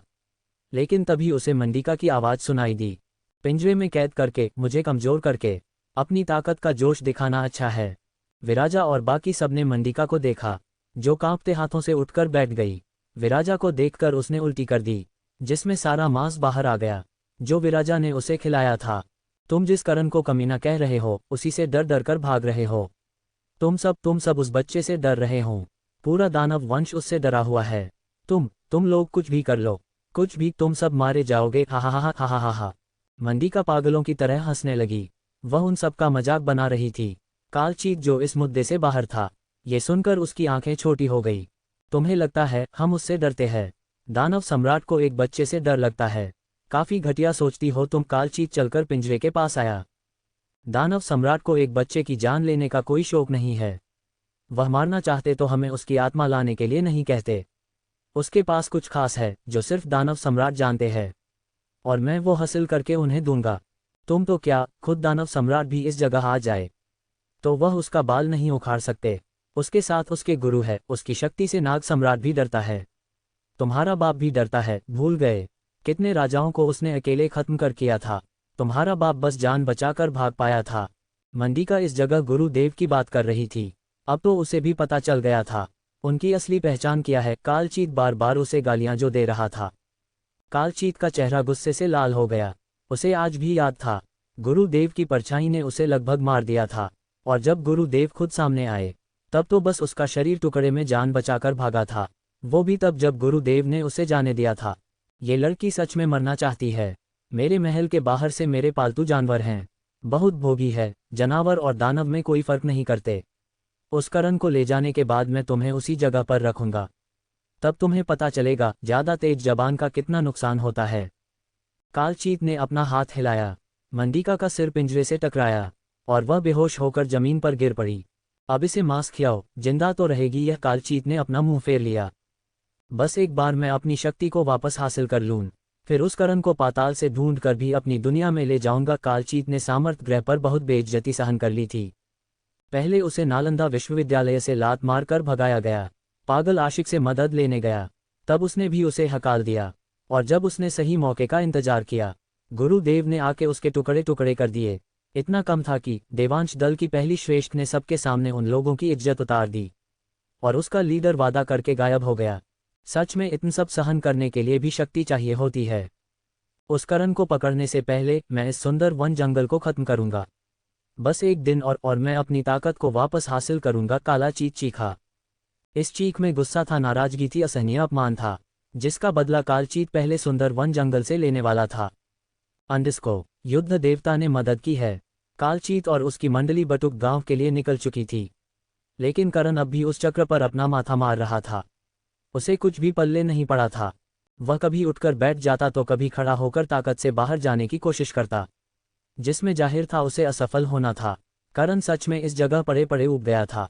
अब तो उसे खुद पर गुस्सा आ रहा था। वह क्यों इस जगह आया जहां पर अब मैं सच में गुस्सा हो रहा हूं। करण ने हवा में लात चलाई, मानो दीवार को तोड़ देना चाहता हो। इससे दीवार तो टूटी नहीं, लेकिन करण की नज़र ने कुछ पकड़ा। क्या ये चित्र हिला था? करण ने चक्र पर बने चित्र को घूर कर देखा। उसमें एक आदमी अपनी किक से हमला करता हुआ नजर आ रहा था। करण ने फिर से हवा में लात मारी, लेकिन अब चित्र में कोई हलचल नहीं हुई। ये देख वह फिर से उसी पोजीशन में खड़ा हुआ जैसे उसने लात मारी थी। दोबारा से जब उसने ऐसा किया, तब वह चित्र हल्का सा धुंधला हो गया। ये देखकर भ्रमित था, क्या क्या हो रहा है इस जगह। करण झुका, उस चित्र को ध्यान देखा, फिर हूबहू उसी पोज में किक मारने लगा, और जब उसने ऐसा किया वह पोज रोशनी में बदलकर गायब हो गया। टुकुर टुकुर देख रहा करण बस देखता ही रह गया। जाने से पहले कुछ बता नहीं सकते थे, करण बड़बड़ाया, लेकिन इससे उसके दिमाग में घंटी बजी। इसमें जितने भी पौज है यह मुझे करने पड़ेंगे, तब शायद बाहरी शब्द इस जगह आ पाए। करण को यकीन नहीं तो नहीं था, पर कहते हैं न डूबते को तिनके का सहारा। उसने बिना एक पल गवाए वह सारे पोज करना शुरू कर दिया। ऐसा लग रहा था करण मार्शल आर्ट का अभ्यास कर रहा है। हालांकि उसके पास ताकत पहले से थी, मगर जिन पोज का वह अभ्यास कर रहा था यह उसे बिना ऊर्जा के भी बहुत बड़ा लड़ाई बनाने के लिए काफी थे। करण जैसे जैसे पोज करता चित्र एक एक करके गायब होते जाते। चक्र के आसपास जो अदृश्य समय दीवार थी, उसमें सुनहरा प्रकाश जगमगाने लगा। ये देख करण की आशा और ज्यादा बढ़ गई, जिसके साथ उसके सीखने की आशा भी। जब हाथ और पांव के पोज खत्म हो गए, करण ने ऊर्जा से तलवार का निर्माण किया, और अब जाकर करण के दिमाग की बत्ती जली। गुरुदेव, इस जगह भी आप खेल खेल गए। आपको पहले से पता था मैं इस जगह पर जरूर आऊंगा, इसीलिए मुझे ऊर्जा को हथियार में बदलने का आज सिखाया। करण जिस सील के अंदर था, इस जगह न वह हथियार कैरी कर सकता था, और डिवाइन फायर तो पूरी तरह से यूजलेस थी। मतलब उसे अपनी रॉ पावर पर ही सब कुछ करना था। बात रही युद्ध देवता विक्रमादित्य की, वह भी ऊर्जा का इस्तेमाल करना तो जानते ही होंगे, वरना इतने बड़े देवता कैसे बनते। करण ने एक आह भर के तलवार वाले पोज करना शुरू कर दिए। ऐसा नहीं था कोई भी ऐसा कर सकता था, इसके लिए बॉडी का फ्लेक्सिबल होना बहुत ज़्यादा जरूरी था। कलाएं ऐसे घूमनी चाहिए थी जैसे कार का चक्का। ये काम तो प्रियांशी के लिए मुश्किल भरा होता, पर करण के लिए यह बहुत आसान था। तलवारबाजी और भालाबाजी उसे युद्ध देवता विक्रमादित्य ने सिखा दी थी, और जब करण ऐसे पौज करता तब ऐसा लगता मानो करण खड़े खड़े डांस कर रहा हो। लगभग 3 घंटे तक 3000 पोज करने के बाद करण हाँफकर चक्र पर बैठ गया। यह इतना ज़्यादा मुश्किल क्यों था? जब जब मैं पोज करता, ऐसा लगता जैसे पानी में गोला छोड़ रहा हूँ। कुछ गहरी सांस लेने के बाद करण ने आसपास नजर घुमाई। अदृश्य दीवार सुनहरी हो चुकी थी, पर अब भी ऐसा कुछ खास नहीं हुआ जिससे बाहर के शब्द अंदर आ पाए। हद है, करण चिल्लाया। गुस्सा आना स्वाभाविक था, साथ ही साथ उसे तो रोना भी आने लगा था। अगर वह जल्दी अपने शरीर में नहीं गया, तब पता नहीं लोग क्या सोचेंगे। कहीं उसे मरा हुआ समझकर उसकी लाश को नदी में न फेंक दे, वो तो जीते जी मर जाएगा। परीक्षा, कुछ तो हिंट दो, करण ने चारों तरफ आवाज लगाई। परीक्षा का कोई जवाब नहीं आया। करण सिर झटक कर दोबारा से चक्र पर लेट गया, और लेटे लेटे ही इस जगह से निकलने की योजना बनाने लगा। सोचते सोचते ही उसकी आंख कुछ पल के लिए झपक गई। तभी एकदम से उसके सामने युद्ध देवता विक्रमादित्य नजर आए, जो कह रहे थे अलग अलग दुनिया के अपने खुद के समय होते हैं। ये सोच करण ने सिर झटक दिया, लेकिन तभी उसके दिमाग में एक चीज गुंजी, वह झूठ भी तो कह सकते हैं। करण उठकर बैठ गया। करण की फितरत ही ऐसी थी, वह हर कही गई बात को दो नजरियों से देखता था। सच और झूठ। युद्ध देवता विक्रमादित्य बेशक एक देवता थे, पर झूठ तो वह भी बोल सकते थे। लेकिन अगर वो झूठ बोलेंगे क्यों? करण सोच में पड़ गया। युद्ध देवता विक्रमादित्य ने उसे कभी भी पूरी जानकारी नहीं दी थी। इस बार उन्होंने बहुत कुछ खुलकर बताया। इसके पीछे कुछ तो गड़बड़ थी। ये जानने के लिए करण ने अपनी आंखें बंद की और उन सब पोज को अपने दिमाग में दोहराने लगा। फिर उन सब पोज को स्क्वेल में लगाकर उन्हें दिमाग में ही सीखने लगा। और जब उसने ऐसा किया, उसे एक बहुत ही अजीब चीज उसके सामने आई। ये किस तरह की रेखा है? करण के दिमाग में जो पोज बने थे, उनके दिमाग से एक रेखा निकलकर एक ग्रह पर जा रही थी। बहुत देर तक उसे देखने के बाद करण ने झट से अपनी आंखें खोली, और फिर उन सब पोज को एक दुगनी गति से करने लगा। बूम बूम, चक्र तेज तेज आवाजें करने लगा। उसके अंदर से एक एक करके रेखाएं बाहर आने लगी, जो एक ग्रह में बदल रही थी। करण ने इस पर बिल्कुल ध्यान नहीं दिया, बल्कि वह अपने पौज इतनी तेजी से करने लगा कि नीचे का चक्र भी उसके साथ सिंक करके आवाजें छोड़ने लगा। चारों तरफ तेज हवाएं चलने लगी, नगाड़ों का शोर सुनाई देने लगा। युद्ध ग्रह पर सारे देवता मौजूद थे। सब करण के बाहर आने का इंतजार कर रहे थे कि अचानक से युद्ध देवता विक्रमादित्य के हाथ पर सुनहरा शब्द उभर आया, जिससे पूरा का पूरा ग्रह जगमगा उठा। सब देवता दंग नजरों से युद्ध देवता विक्रमादित्य को देखने लगे, जिनके होठों पर हल्की मुस्कान थी। उन्होंने मुट्ठी बंद कर अपना सिर हिलाया। वहीं करण के माथे पर युद्ध देवता का मार्क नजर आने लगा। शरीर से लाल प्रकाश निकलने लगा। उसके ऊपर जो ग्रह बना था, अपने पौच खत्म करते ही करण ने अपनी हथेली से उस पर जोरदार हमला किया, जो तोप के गोले की तरह चक्र की अदृश्य दीवार से टकराया। जिस तरह से आयाम टूटता है, वह दीवार भी टूट गई। वह ग्रह जैसे ही बाहर गया, बाहर का समय थम गया। ऐसा होते ही बाहर तैर रहे शब्द खींचते हुए करण के शरीर में समा गए। जब ऐसा हुआ तो करण को ऐसा लगा जैसे वह समय में कभी आगे निकल जाता, तो कभी पीछे, या फिर कभी कभी एक ही जगह पर रुक जाता। मगर वह जानता था ये समय उस आर्ट को विकसित करने का है। हवा में ही आलती पालती मार कर बैठ गया, और जो भी ज्ञान था इस आर्ट का, उसे अपने अंदर समाने लाग। लगभग आधे घंटे बाद उसने अपनी आंखें खोली। उसकी आंखों में अलग ही चमक थी।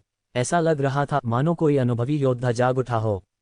बधाई हो करण सूर्यवंशी, तुमने इस आर्ट को विकसित कर लिया है। किस्मत से करण जमीन पर आया।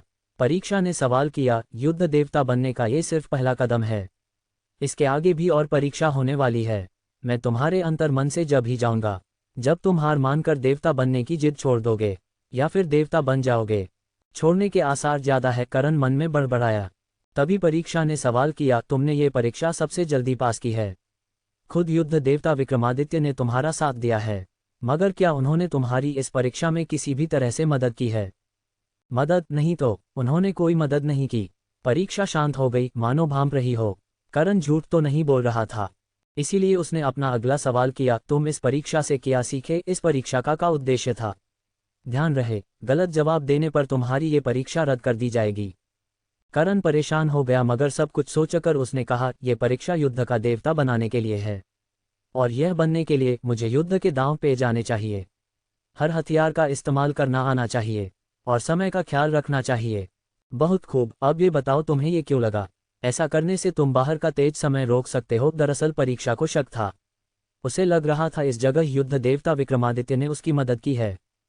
करण ने कहा, युद्ध देवता कोई समय देवता नहीं है, इसीलिए उनके पास समय से ज्यादा युद्ध लड़ने की शक्ति है, और वह इसी युद्ध से आसपास ऐसी दुनिया बना लेते हैं जहां का समय वो अपने मुताबिक कम तेज या रोक सकते हैं। और जब मैंने दिमाग में सारे पोज एक साथ किए, तब मुझे कुछ रेखाएं नजर आई। फिर मैंने उन सब पोज को करके चक्र के अंदर से उस आर्ट को निकाला जिन्होंने अपनी दुनिया बनाई, जिसका समय रुका हुआ था, और उसी दुनिया को मैंने बाहर धकेल दिया ताकि तेज गति में बह रहे शब्द स्थिर होकर मेरे पास आ जाए। तुमने इतना सब कुछ घंटों में समझ लिया? परीक्षा की हैरानी भरी आवाज करण को सुनाई दी। फिर खुद को संभाल उसने कहा, अंदर आते समय युद्ध देवता विक्रमादित्य ने कुछ तो कहा होगा। कहा तो था, उन्होंने कहा कि अलग अलग ग्रह का अलग अलग समय होता है, उनका खुद का समय नहीं होता। करण ने सच कह दिया। परीक्षा बिल्कुल शांत हो गई। एक गहरी चुप्पी के बाद उसने कहा, लगा ही था उन्होंने कुछ तो पढ़ाकर भेजा होगा। बहरहाल उन्होंने सीधी मदद नहीं की, तुमने खुद सोचा और इस आर्ट को विकसित किया है। अब तुम जा सकते हो, लेकिन ध्यान रहे, तुम जो देवता बनना चाहते हो, इसके लिए बहुत सी कुर्बानियां देनी होगी। कैसी कुर्बानियां? करण ने पूछा। लेकिन परीक्षा की आवाज नहीं आई, बस उसके आगे बाहर जाने का रास्ता खुल गया। करण ने परीक्षा के कुछ कहने का इंतजार किया, लेकिन जब वह आवाज नहीं आई, करण दरवाजे में कूदकर अपने अंतर मन में आ गया, जहां पर अग्नि उसी का इंतजार कर रहा था। करण को देखते ही वह लहराने लगा। क्या हुआ, तुमने पास कर लिया ये टेस्ट? करण ने बस अपना सिर हिलाया, फिर एक दिशा में देखकर बोला, मुझे आपसे बात करनी है। उसके इतना कहते ही उसने खुद को युद्ध देवता विक्रमादित्य के सामने पाया। आस रखा कोई देवता नहीं थे। बधाई हो, तुमने इस आर्ट को विकसित कर लिया। आज से पहले इतना तेज कोई भी नहीं कर पाया था। करण ने ना में सिर हिलाते हुए कहा, आपने मुझसे झूठ कहा था। समय रेखाएं होती है, लेकिन आपके इस झूठ से मैं इस टेस्ट को पास कर पाया। जैसे कि आपने कहा था, हर ग्रह का अपना समय होता है, इसीलिए मैंने उन सब शब्दों को अपने ग्रह में डाल दिया। युद्ध देवता विक्रमादित्य शांत रहे। करण ने आगे कहा, मुझे एक सवाल करना था। परीक्षा ने कहा, मुझे युद्ध देवता बनने के लिए कुर्बानी देनी होगी, इसका क्या मतलब था? ये सुन युद्ध देवता विक्रमादित्य मुड़कर उस जगह से जाने लगे। अरे मेरे सवाल का जवाब तो दो। युद्ध देवता विक्रमादित्य ने कोई जवाब नहीं दिया, उल्टा उन्होंने करण को दोबारा से उसके शरीर में भेज दिया। करण के असली शरीर ने अपनी आंखें खोली। बड़े अजीब है, युद्ध देवता विक्रमादित्य हर बार ऐसा ही करते थे, सवालों के जवाब बिना दिए चले जाते थे। करण ने एक आह भरी, फिर अपने शरीर को देखने लगा। एक भी चरण नहीं बढ़ा। करण का मुंह बन गया। उसे तो लगा था इतनी मेहनत के बाद कम से कम एक चरण तो बढ़ ही जाएगा, पर वो अब भी 5वें चरण पर ही था। हालांकि असली ताकत तो मुकाबले में ही पता चलने वाली थी। तभी दरवाजे पर दस्तक हुई। तुम अंदर ही हो ना, हम भाग 4 में आ गए हैं। यह आवाज प्रियांशी की थी, जो सुन करण सकते में आ गया। मुझे उस सील में 2 दिन बीत गए। करण हड़बड़ाकर खड़ा हुआ, फिर दरवाजा खोलकर प्रियांशी से बोला, हम जल्दी नहीं पहुंच गए। जल्दी? 2.5 दिन लग गए, तुम्हें ये कम लग रहे हैं? प्रियांशी सिर खुजलाने लगी। तुम्हारी तबीयत तो ठीक है? हाँ मैं ठीक हूँ। करण कमरे से बाहर आया, और वहां आते ही उसे बाहर का नजारा दिखा, जिसे देख उसकी आंखें बड़ी बड़ी हो गई।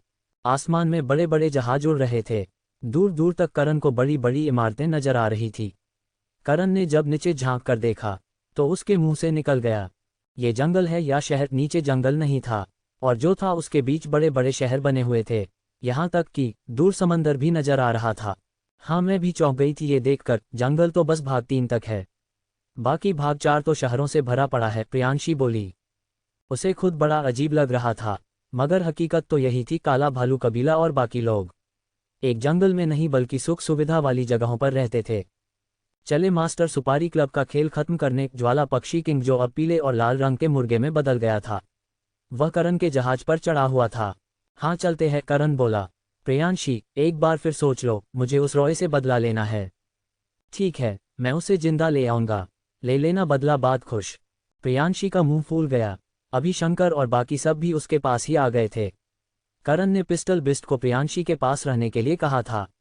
वो तो करण के साथ जाना चाहता था। अपना ख्याल रखना, प्रियांशी ने करण का हाथ पकड़कर कहा। उसे पता था करण के पास अपार शक्ति है, और जो वो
आसमान से ऐसा लग रहा था मानो लाखों चींटियां एक साथ जमा हो गई हो।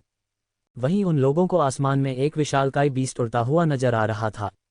उसके शरीर से आग की लपटें ऐसे निकल रही थी जैसे मांझे पतंग उड़ रही हो। उसके आने से बहुत से लोगों पर दबाव पड़ रहा था। विनोद कुमार और श्रेष्ठों ने उस बीस्ट के ऊपर खड़े शख्स को देखा, जो एक पैर आगे करके उन सबको ऐसे देख रहा था मानो ये सब उसके आगे कीड़ों से ज्यादा कुछ ना हो। उसकी आंखों में शांति थी, पर दिल में नफरत की ज्वाला दहक रही थी। ये करण ही था और उसके पीछे खड़ी थी ड्रैगन लेडी, जो इतने सारे लोगों को एक साथ देखकर घबरा गई।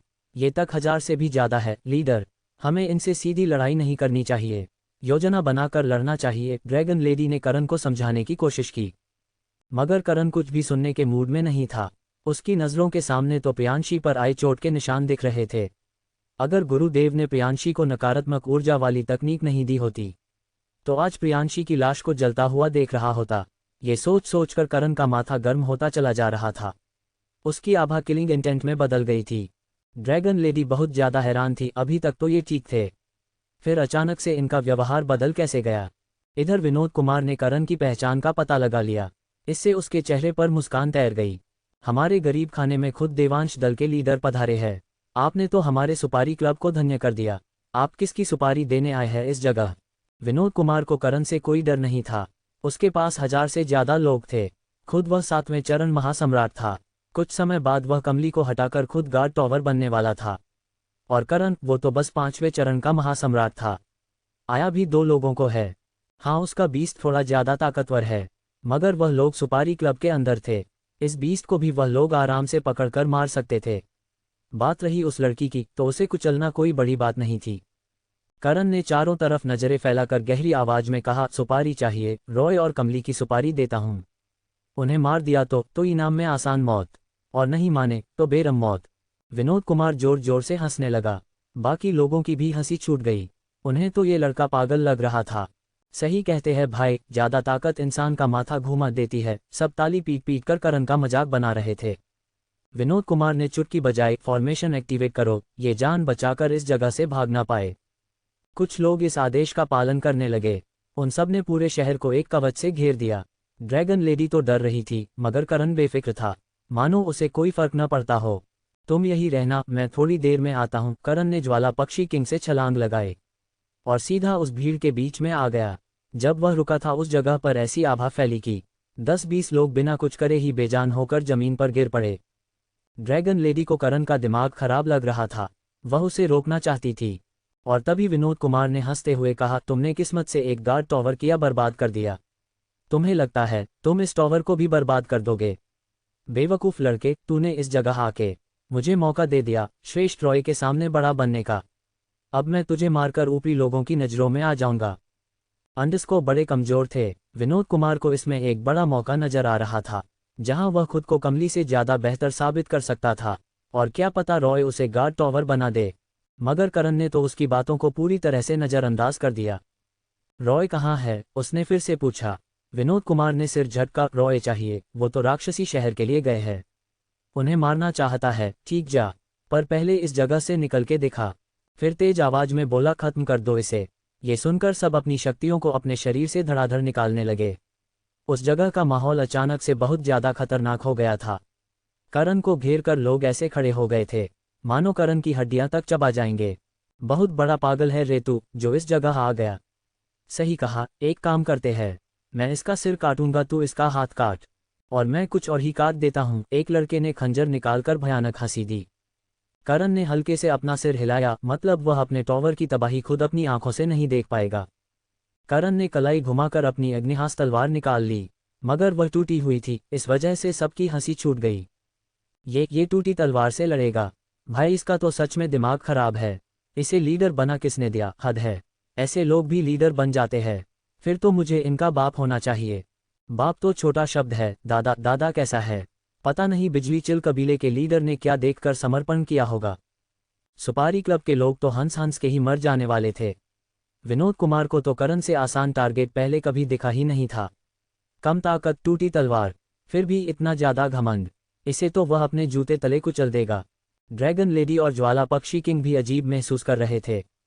मास्टर, एक टूटी तलवार से लड़ेंगे? आज सच में यह अपना दिमाग घर छोड़कर आए हैं क्या? मुझे ही बढ़कर आगे लड़ना होगा, ज्वाला पक्षी किंग ने सोचा। ड्रैगन लेडी का मन तो कर रहा था वह अपना सिर जमीन पर दे मारे, उनका लीडर पगला जो गया था। मगर उन सब की सोच से अलग करण ने अपनी अग्निहास तलवार में शक्तियां चैनल की। अरे ये तो सच में इस टूटी तलवार से लड़ना चाहता है, हटो मैं इसे खत्म करता हूँ। एक हट्टा कट्टा आदमी आगे आया। उसके हाथ में एक हथौड़ा था जिसे वह ऐसे घुमा रहा था मानो हाथ में उसके हथौड़ा न होकर खंजर हो। उसने बिना एक पल गवाए अपने हथौड़े से करण के सिर पर हमला किया। अगर यह हमला करण को लगता तो उसका सिर खरबूजे की तरह फट जाता, खून फव्वारे की तरह निकलता है। मगर ऐसा कुछ होने से पहले ही करण ने अपनी टूटी तलवार को हवा में चलाया, लेकिन किसी को भी नहीं हुआ कुछ पल तक। लेकिन उन सबको एक अजीब से बेचैनी जरूर हो रही थी। वो लोग जो अब तक चिल्ला रहे थे, अचानक से उनकी आवाज बंद हो गई थी। विनोद कुमार और बाकी लोग को टावर से ये सब देख रहे थे। उन्हें कुछ भी पल्ले नहीं पड़ा, ये सब रुक क्यों गए हैं? मुझे क्या पता, एक श्रेष्ठ ने जवाब दिया। ड्रैगन लेडी और ज्वाला पक्षी किंग एक दूसरे के मुंह देख रहे थे, मानो सवाल कर रहे हो, तुमने कुछ देखा क्या? वहीं वो लोग जो करण को मारने के लिए घेर कर खड़े थे। अचानक से उन सब ने अपने शरीर को खून बहाते हुए देखा। वह कुछ समझ पाते उन सब के शरीर दो हिस्सों में कटकर जमीन पर गिरने लगे। सर ऐसे गिर रहे थे मानो इंसान न होकर गाजर मूली हो। एक ही झटके में 100 से भी ज्यादा लोग मरकर जमीन पर पड़े हुए थे। हैरानी की बात यह थी उन्हें इस चीज का एहसास तक नहीं हुआ। मरते मरते भी वह लोग भ्रमित थे। ये सब नज़ारा देख सबके रोंगटे खड़े हो गए। उन सब के कदम अपने आप बिना उनकी मर्जी के पीछे हटने लगे। डर उन सबके चेहरे पर था, आंखों में घबराहट, जो होठ अभी शंकर तक मुस्कुरा रहे थे अब वह कांप रहे थे। थूक गटकते हुए वह लोग बिल्कुल अलग ही दुनिया में चले गए थे। विनोद कुमार और उसके श्रेष्ठ भी दंग थे। ये किस तरह का हैवान है? एक श्रेष्ठ ने विनोद कुमार को देखा। वह खुद फटी आंखों से ये सब देख रहा था। ड्रैगन लेडी और ज्वाला पक्षी किंग का भी मुंह खुला हुआ था। कहने के लिए उनके पास कोई शब्द नहीं थे। करण ने अपनी अग्निहास पर हाथ फेरा, कमाल की ताकत है इसमें। फिर आसपास जमा लोगों को देखकर बोला, आओगे या फिर मुझे ही मेहनत करनी पड़ेगी? साले तू हमें धमकी दे रहा है? लोग गुस्से से फूल उठे। आज पहली बार ऐसा हुआ था, कोई उनसे कम ताकत का बंदा उनके गढ़ में आकर उन्हें मार रहा हो। ये सब असहनीय था, मार दो इसे। सब एक साथ अपनी तकनीकों का इस्तेमाल करने लगे और पागलों की तरह करण को मारने के लिए बढ़े। योद्धाओं का समंदर करण की तरफ बढ़ रहा था। जमीन तक उनके भागने से कांप उठी थी। करण ने बस अपना अगला कदम रखा और उसमें से लगभग लोग दौड़ते दौड़ते ही जमीन पर गिर पड़े। उन सब पर करण की आत्मा का हमला हुआ था। उनकी आत्मा टूटने लगी थी और जो लोग इससे बचे थे, करण ने अग्निहास को हवा में चलाया। सबकी नजरों के सामने उन सब के सिर कटकर फुटबॉल की तरह जमीन पर गिरने लगे। नजारा इतना अजीब और भयानक था, देखने वाले बस देखते ही रह गए थे। 300 से भी ज्यादा लोग करण के पास आने से पहले जमीन पर गिर पड़े थे। ऐसा लग रहा था करण के आसपास मौत की दीवार है, जो भी उसे छूता उनकी जान चली जाती। ड्रैगन लेडी अपने मुंह पर हाथ रखे बैठ गई। लीडर, ये तो हद से ज्यादा ताकतवर है। ड्रैगन लेडी भी ऐसा कुछ नहीं कर सकती थी। ज्यादा से ज्यादा 10-20 सेकंड में 400 से ज्यादा लोगों को मार देना, यह कोई आम बात नहीं थी। विनोद कुमार का चेहरा भी बदसूरत हो गया। सब लोग साथ में हमला करो, विनोद कुमार ने अपने लोगों से कहा, और खुद भी शक्तियां निकालते हुए आगे बढ़ गया। अब तो उसे भी समझ आ गया था, जिसको वह भेड़ समझ रहा था वह असल में शेर था। भेड़ तो वो खुद थे। श्रेष्ठ और बाकी सब भी अपनी अपनी तकनीकों के साथ करण को मारने के लिए आगे आ रहे थे। ये देख करण ने तलवार घुमाई, फिर जमीन पर पैर पटकर खुद भी आगे बढ़ा। अगले ही पल आसमान में विनोद कुमार और करण आमने सामने आ गए थे। ले मर, विनोद कुमार ने अपना भला आगे किया, जिसका आकार एकदम से बहुत बड़ा हो गया। उसकी नोक करण को फाड़कर रख देती, मगर करण ने अग्निहास तलवार से उस भाले की दिशा मोड़ दी और एक लात विनोद कुमार के मुंह पर मारी। इसका इम्पैक्ट इतना ज्यादा भयानक था, विनोद कुमार अपने ही टॉवर से जाकर टरकाया। टॉवर ताकतवर था, लेकिन इतना नहीं जो एक महासम्राट को झेल सके। अगले ही पल उसमें दरार पड़ने लगी। सबकी नजरों के सामने उनका टॉवर मलबे में बदलकर ढह गया। धूल का गुब्बार उफन पड़ा, मगर कोई इस पर कोई प्रतिक्रिया देता। आसमान से एक एक करके शरीर जमीन पर गिरने लगे। ये सब उनके ताकतवर श्रेष्ठ थे, जो बारिश की बूंदों की तरह आसमान से गिरते चले जा रहे थे। उनका करण से कोई सामना नहीं था। खुद विनोद कुमार, जो सबसे ताकतवर था उस जगह, करण से सीधे नहीं लड़ने लायक नहीं था। सच कहा जाए तो ऐसा लग रहा था मछलियों के तालाब में शार्क ने एंट्री ले ली हो। भागो भागो, ये हम सबको मार देगा, हम उसकी टक्कर के योद्धा नहीं है, कोई चिल्लाया। जब उसने ऐसा कहा था, शक्ति की एक लहर ने उसे बीच में से चीरकर 2 हिस्सों में बांट दिया। जो देख लोग और ज्यादा कांप उठे। करण ने हमला किया होता तो बात अलग होती, मगर ये तो बस लड़ाई से निकली एक लहर थी। इस नज़ारे को देख सबके दिल में डर घर कर गया। वह हड़बड़ा कर उस जगह से जाने लगे, मगर उन्हें याद आया कि विनोद कुमार ने सुरक्षा फॉर्मेशन एक्टिवेट कर रखी है। ना अंदर से कोई बाहर जा सकता है, ना बाहर से कोई अंदर। जिस जाल को उन लोगों ने करण को फंसाने के लिए बुना था, अब वही उनकी जान का दुश्मन बन चुका था। तोड़ो इस कवच को, वो मार देगा। एक बूढ़ा आदमी रोते हुए अपना सिर कवच पर मारने लगा। बाकी सब भी अपनी जान बचाने के लिए अपनी पूरी कोशिश कर रहे थे। उन्हें सुपारी क्लब से ज्यादा अपनी जान की परवाह थी, पर वह ये नहीं जानते थे आज करण उन लोगों को जान से मारकर ही दम लेगा। खत्म कर तो उन सबको, करण ने ज्वाला पक्षी किंग को आदेश दिया, जिसका पालन करके ज्वाला पक्षी किंग ने अपने मुंह से आग फेंकना शुरू कर दिया, जिसमें सब झुलस कर मरने लगे। उनकी चीखें कान को चीर रही थी। करण ने उन लोगों को नज़रअंदाज कर दिया। वह इस जगह आतंक फैलाने ही आया था। जितना दर्द ये सहन कर रहे थे, उससे कई गुना ज्यादा दर्द इन लोगों ने आम लोगों को दिया था। करण तो बस आज वो सब वापस लौटा रहा था। विनोद कुमार खांसते हुए खड़ा हुआ अपने लोगों को ऐसे मरते देख। उसने चिल्लाते हुए करण को धमकी दी, पागलपन मत कर लड़के, सुपारी क्लब कोई मामूली ताकत नहीं है। पागल आशिक का साथ है, यही कहना चाहते हो ना? मुझे घंटा फर्क नहीं पड़ता, तुम लोगों को जड़ से खत्म करने की कसम ली है मैंने। करण भूत की तरह विनोद कुमार के सामने आ गया। विनोद कुमार ने दांत पीसते हुए करण पर भाले से हमले किए, पर एक भी हमला करण को छू नहीं पाया। करण ने पीछे से आके उसके बाल पकड़ लिए, उसकी पीठ को अपनी किक से तोड़ दिया। आह! विनोद कुमार की चीख निकल गई। रॉय राक्षसी शहर क्यों गया है? बता, जल्दी बोल, समय की कमी है मेरे पास। करण ने उसके मुंह मलबे में देर मारा। विनोद कुमार ने गहरी गहरी सांस लेकर कहा, वो काला भालू कबीले के नमन के कहने पर गया है। नमन? करण बड़बड़ाया। विनोद कुमार ने आगे कहा, हाँ, उसने अपने बाप से सुरक्षा मांगी थी, पर उसे अपने लोगों पर भरोसा नहीं था, इसीलिए उसने सुपारी क्लब की मदद की ली। करण ने सब सुनकर मन में कहा, जरूर उसने राहु को मारने के लिए ऐसा सब किया है। शायरा तो अंदर जा नहीं सकती, और उसके श्रेष्ठ लीडर के बेटे को मारेंगे नहीं। ये लड़का मेरी सोच से ज्यादा होशियार निकला। फिर विनोद कुमार से आगे बोला, राक्षसी शहर में क्या योजना बनने वाली है? मैं सच में कुछ नहीं जनाता। देखो देखो, मैंने सब कुछ बोल दिया। अब तुम इस जगह से चले जाओ। मैं सब भूल जाऊंगा, किसी को नहीं बताऊंगा तुम इस जगह आए थे। क्यों नहीं बताएगा? बताना तो जरूरी है, पर मैं खुद बताऊंगा। करण ने उसकी पीठ पर पैर रखा और उसके बालों को इतनी ताकत से खींचने लगा कि विनोद कुमार की गर्दन फटने लगी, जो अगले ही पल अलग होकर करण के हाथ में आ गई, जिसे उसने वही फेंक दिया। इधर ड्रैगन लेडी जमीन पर आ गई थी, और यह सब देखकर उसे यकीन नहीं हो रहा था। उसके लीडर ने बस कुछ मिनटों में पूरा का पूरा टॉवर ही खत्म कर डाला, वो भी सुपारी क्लब का। एक पल के लिए भी ऐसा नहीं लगा करण थक गया हो या मार खा रहा हो। लीडर आप ठीक है? ड्रैगन लेडी को तो डर लग रहा था।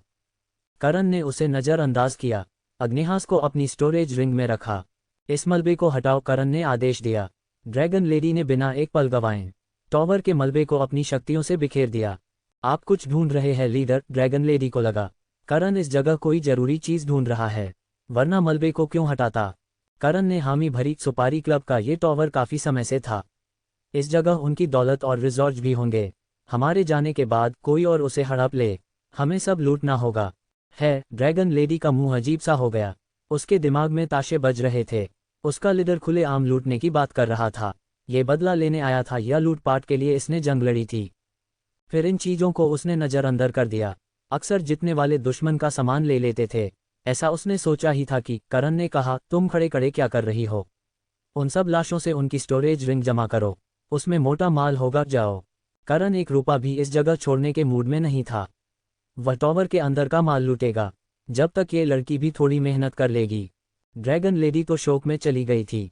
करण अब सच में चोरी पर आ गया था। चोरी तो भी ठीक थी, लेकिन चिंदी चोरी। उन कातिलों के पास कितनी दौलत होगी? ज्यादा से ज्यादा 5-6 हजार चमकीले पत्थर। क्या उसे भी लूटना पड़ेगा?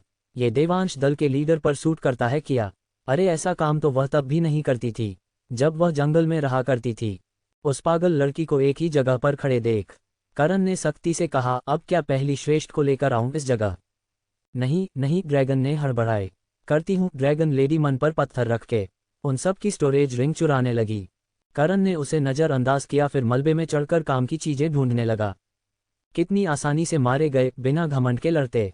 तो शायद टक्कर भी दे पाते। करण निराश था। उसे तो लगा था कुछ सीखने को मिलेगा, उसने जो सीखा है उसे इस्तेमाल करने का मौका मिलेगा, लेकिन ये सब तो शुरू होने से पहले ही खर्च हो गए। ऊपर से उस जगह रॉय भी नहीं था। वो होता तो मुकाबले में करण को अपनी पूरी शक्ति इस्तेमाल करने का मौका मिलता। ऐसा ही सोचते हुए करण मलबे को छाट रहा था, तभी उसे एक जगह पर चमकदार चीज नजर आई। करण मलबे को हटाया। उस जगह चमकीले पत्थर थे जिन्हें करण ने एक स्टोरेज रिंग में डाल दिया। फिर वह उस जगह से जाने ही वाला था कि उसे एक अजीब सी आभा का एहसास हुआ, जिसे पहचान करण ने खुद से कहा आत्मा शक्ति। करण चलकर एक जगह पर आया, फिर अपने हाथों से मलबे को हटाने लगा। जब वह ऐसा कर रहा था आत्मा शक्ति और तेज होती जा रही थी।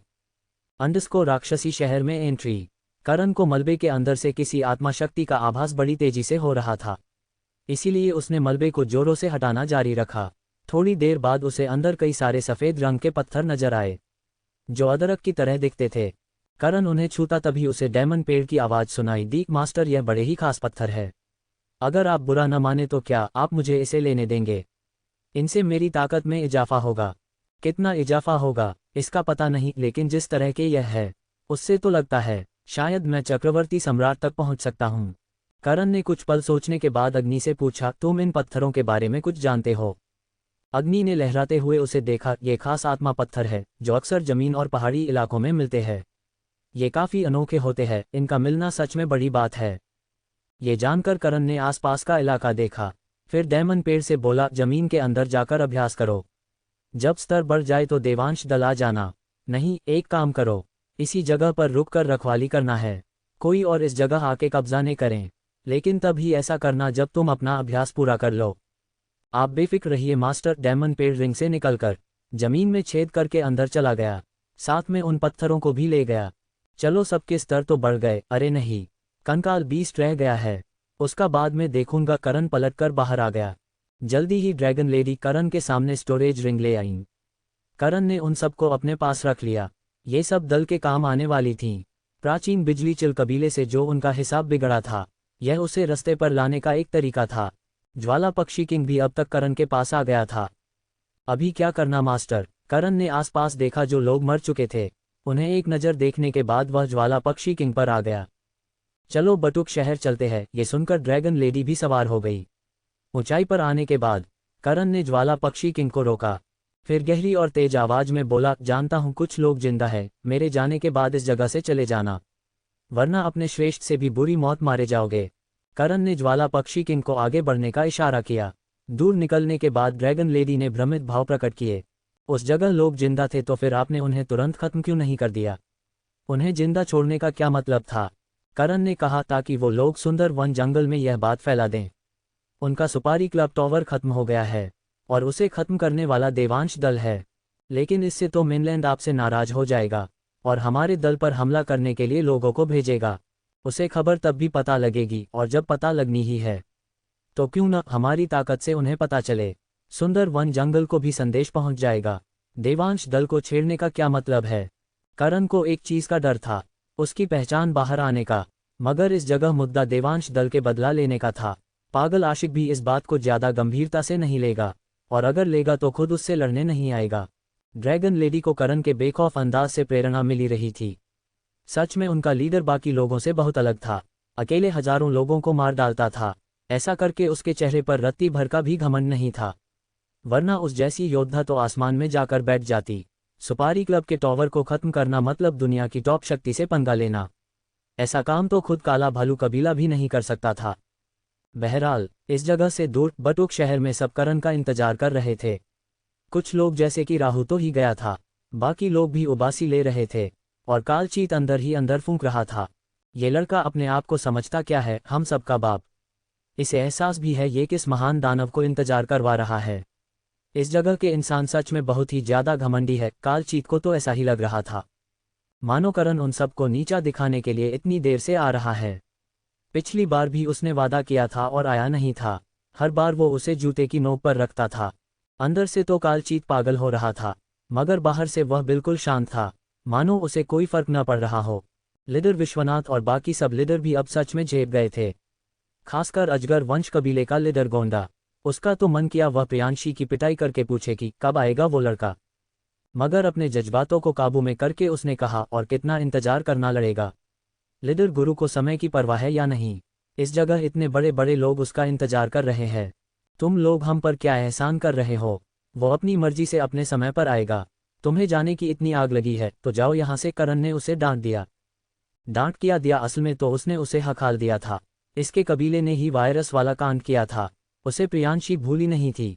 उसका मन करे तो वह अभी इस पर तलवार फेंक कर मार दे। बहरहाल लीडर सुमित्रा, लीडर नमन राणा की हंसी छूट गई।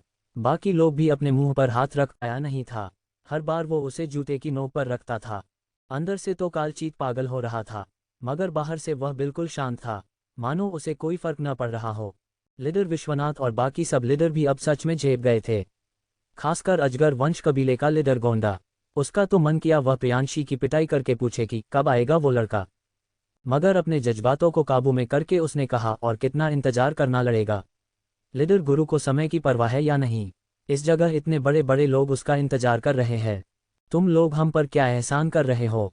वो अपनी मर्जी से अपने समय पर आएगा। तुम्हें जाने की इतनी आग लगी है तो जाओ यहाँ से, करण ने उसे डांट दिया। डांट किया दिया, असल में तो उसने उसे हकाल दिया था।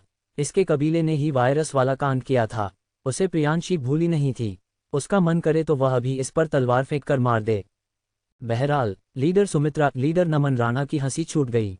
बाकी लोग भी अपने मुंह पर हाथ रखकर हंसी रोक रहे थे। प्रियांशी जिस तरह से उसे हकाला था, ऐसा लगा मानो कोई अमीर आदमी किसी भिखारी को भगा रहा हो। लीडर गोंडा ने दांत पीस लिए। तभी भवन राणा, जो कि वायरस का असली मास्टरमाइंड था, उसने कहा, चले तो हम चले जाते। अगर ड्रैगन लेडी इस जगह मौजूद होती, बड़ी खुशकिस्मत, और तुम और तुम्हारे लोग। यह मत समझना प्राचीन बिजली चिल कबीले को अपने साथ जोड़कर तुम हमसे ज्यादा बन गई हो। तू है कौन बे, जब तेरे बाप की जबान में जान नहीं है? फिर तेरे अंदर कौन सा कीड़ा है जो उछल उछल कर बाहर आ रहा है? प्रियांशी ने तो टुक जवाब दे दिया। अब बेवजह उससे पंगा लेगा तो गाली ही सुनेगा। जब गोंडा अपनी पतलून संभाला हुआ है, फिर इसे नंगा होने की क्या जरूरत है? सच में ये लड़का उसके हाथों से मरना तो नहीं चाहता। भवन राणा का दिमाग तंग गया।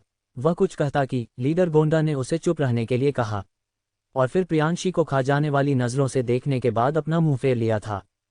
इन चंद बातों में उसे इतना तो हो गया था, प्रियांशी के मुंह में बेइज्जती करने लिए अलग से मशीन लगाई गई है। जब बोलती है कड़वा ही बोलती है। इसको तो मैं राक्षसी शहर में देखूंगा, भवन राणा ने मुट्ठी भींचकर कहा। फिर सब लोग करने लगे करण के आने का इंतजार। इस दौरान किसी ने भी प्रियांशी से कुछ नहीं पूछा। उन्हें डर था वह सबकी इज्जत थाली में उतार कर रख देगी। बहरहाल लगभग 4 घंटों के बाद उन्हें एक दिशा से कोई आता हुआ नजर आया। जब उन लोगों ने अपनी दूरदृष्टि का उपयोग किया, तब उन्हें ज्वाला पक्षी किंग और बाकी दोनों भी नजर आए। चलो आ तो गए, वरना लगा था आज का दिन ऐसे ही निकल जाएगा। नमन अपनी जगह पर खड़ा हो गया, मानो करण के आने का ही इंतजार कर रहा हो। ज्वाला पक्षी किंग देवांश दल के जहाज के ऊपर था। करण और ड्रैगन लेडी उछलकर जहाज पर आ गए। प्रियांशी कोई सवाल करती कालचीत की आवाज सुनाए, लीडर गुरु आ गए हैं, अब हमें निकलना चाहिए, पहले ही बहुत समय जा चुका है। सबने इस पर हामी भरी। करण को भी इससे कोई दिक्कत नहीं थी। थोड़ी देर बाद उन सबके जहाज उस जगह से आगे बढ़ गए। इस दौरान करण की नज़र मंडिका पर पड़ी, जिसे देखते ही उसका खून खोल उठा। इन लोगों ने उसका ये हाल बना दिया है। किस तरह का भाई है वो? करण गुस्से में था, इसमें कोई शक नहीं था। मंडिका उसकी दोस्त थी और वह ये भी जानता था मंडिका उसे पसंद करती है। बेशक करण ने करता हो, पर अपनी दोस्त को इस हालत में देख भी तो नहीं सकता था। फिर भी उसने खुद को रोक लिया, क्योंकि राक्षसी शहर में ही वह इन सब का खेल खत्म करेगा। बाकी बातें तो बाद की है। जब करण मंडिका को देख रहा था, उस समय मंडिका की नज़र भी करण पर पड़ गई, लेकिन उसे वह पहचान नहीं पाए। पर एक एहसास था जो उसे छूकर चला गया, बिल्कुल शांत हवा की तरह। तभी प्रियांशी ने कहा, सुपारी क्लब के लोग इसी जगह पर है। उस जगह पर तुमने किया क्या? जवाब ड्रैगन लेडी ने दिया, लीडर ने अकेले ही हजारों लोगों के घाट उतार दिया, सुपारी क्लब का टॉवर खत्म कर दिया। अब उस जगह बस तबाही के निशान है। अकेले ने 1000 लोगों को मार दिया। प्राचीन बिजली चिल कबीले के लोग दंग रह गए। राहु भी टुकुर टुकुर करण को देख रहा था।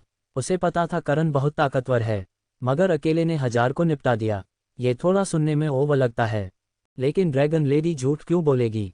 बेशक वह इस बात पर यकीन नहीं कर पा रहे थे, पर प्रियांशी और पूजा में लोग बिल्कुल मान गए थे। उन्होंने तो खुद करण को ऐसा करते हुए देखा था। ठीक है, फिर अब तुम मुझे उस रॉय को मारने देना। ऊपरवाला भी चाहता है मैं ही उसका अंत करूं। प्रियांशी को तो रॉय को मारने की आग लगी थी। पर करण ने इसकी इजाज़त नहीं दी। पिछली बार प्रियांशी को अपनी लिमिट से बढ़कर ताकत लगानी पड़ी थी। अब दोबारा से वह उसे इस जोखिम को उठाने नहीं देगा। पहले तुम अपनी ताकत को बढ़ाओ, उसके बाद बात करेंगे इस बारे में। अभी के लिए तुम्हें उससे उलझने की ज़रूरत नहीं है। लेकिन आगे कुछ नहीं सुनना मुझे। रॉय जैसे लोग तो आते जाते रहेंगे, उनकी वजह से तुम्हें कुछ नहीं होने दूंगा। समझ में आया? करण ने सख्ती से कहा। प्रियांशी का मुंह फूल गया और फिर इसी तरह से उनका सफ़र आगे चलता रहा। कुछ समय बाद सबके जहाज और बीस्ट एक जगह पर रुक गए। सब जमीन पर आ गए, जिसके बाद उन्हें नजर आया सामने का नज़ारा, जिस जगह पर एक बड़ा सा मंच था और इतना बड़ा कि उस पर 1000 से ज़्यादा लोग खड़े हो सकते हैं। ये राक्षसी शहर जाने का रास्ता है। देवसेना सबसे आगे चल रही थी।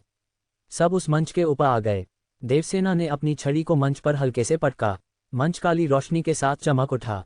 फिर गिर के चलने की आवाज़ सुनाई दी, जिसके बाद मंच अंदर की तरफ धंसने लगा। राक्षस जाति के लोग जमीन के अंदर रहते थे? करण ने सवाल किया। उसे तो लगा था वह सब भी बाकी लोगों की तरह ऊपर ही रहा करते होंगे। देवसेना ने इसका जवाब दिया। राक्षस जाति के लोग थोड़े अलग नजर आते थे। उनकी ऊर्जा में नकारात्मकता थी, इससे बाकी लोग प्रभावित हो जाया करते थे। इसीलिए वह जमीन के अंदर अपना शहर बसाकर रहने लगे। इस वजह से बहुत से लोगों को उनके शहर के बारे में खास खबर नहीं है। फ्लोटिंग अकादमी के लोग सिर हिला रहे थे। तभी वह मंच एक जगह पर आकर रुक गया। तब समाने से उन्हें रोशनी नजर आई, जिसके साथ काफ़ी सारी राक्षसी ऊर्जा भी। लीडर विश्वनाथ ने अपना हाथ झटका, सारी ऊर्जा तीतर हो गई। फिर सब उस रोशनी की दिशा में बढ़ गए। जहां आते ही उन्हें आसपास जंगल नजर आया। आसमान में सूरज चमक रहा था। हल्की ठंडी हवाएं चल रही थी। जमीन के अंदर सूरज, ये कैसे मुमकिन है? कामना बड़बड़ाए। इस पर राजशाही लोमड़ी वंश के पहले श्रेष्ठ सुरेश मान ने कहा, यह एक तिलिस्मी कारीगर का काम है। ऐसा कहा जाता है राक्षसी शहर के पागल आशिक के साथ घनिष्ठ रिश्ते थे। पागल आशिक ने अपनी तिलिस्मी कारीगर की काबिलियत से ऐसा कुछ बनाया जो बाहरी की दुनिया को पार करके सूरज को राक्षसी शहर में दिखाता है। तिलिस्मी कारीगर ऐसा भी कर सकते हैं? कामना का हैरान होना स्वाभाविक था। इस पर देवसेना ने कहा, तिलिस्मी कारीगर दुनिया का सबसे कीमती प्रोफेशन है। उन्हें सिर्फ तलवार, भाले या फिर जहाज बनाने नहीं आते, वह वो सब भी बना सकते हैं जिसकी सोच भी तुम्हारे पास नहीं होगी। लीडर देवसेना हवा में बात नहीं करती थी। इस बात से सब वाकिफ थे, इसीलिए किसी ने भी उनकी बातों को हल्के में नहीं लिया। मगर तभी उन सबको किसी की आहट सुनाई दी। लीडर विश्वनाथ ने एक दिशा में देख अपना हाथ नीचे किया। फिर सबको किसी की दर्द भरी चीख सुनाई दी। लीडर विश्वनाथ ने अपना हाथ आगे बढ़ाकर आयाम तोड़ दिया। फिर उसमें हाथ डालकर उसने एक बड़ा सा सिर निकाला। वह एक बीस्ट का सिर था। उसकी ताकत ज्वाला पक्षी किंग जितनी थी। पर लीडर विश्वनाथ ने उसे इतनी आसानी से मार दिया मानो कोई मच्छर मारा हो। उसका सिर साइड में फेंककर सब पैदल ही आगे बढ़ गए। करण उसकी ताकत देख सोच रहा था, यह उस लावा वाले दरिंदे से बहुत ज़्यादा ताकतवर है। सारी ब्लेसिंग भी इस्तेमाल कर लूँ तब भी जीतने के आसार 1% ही होंगे।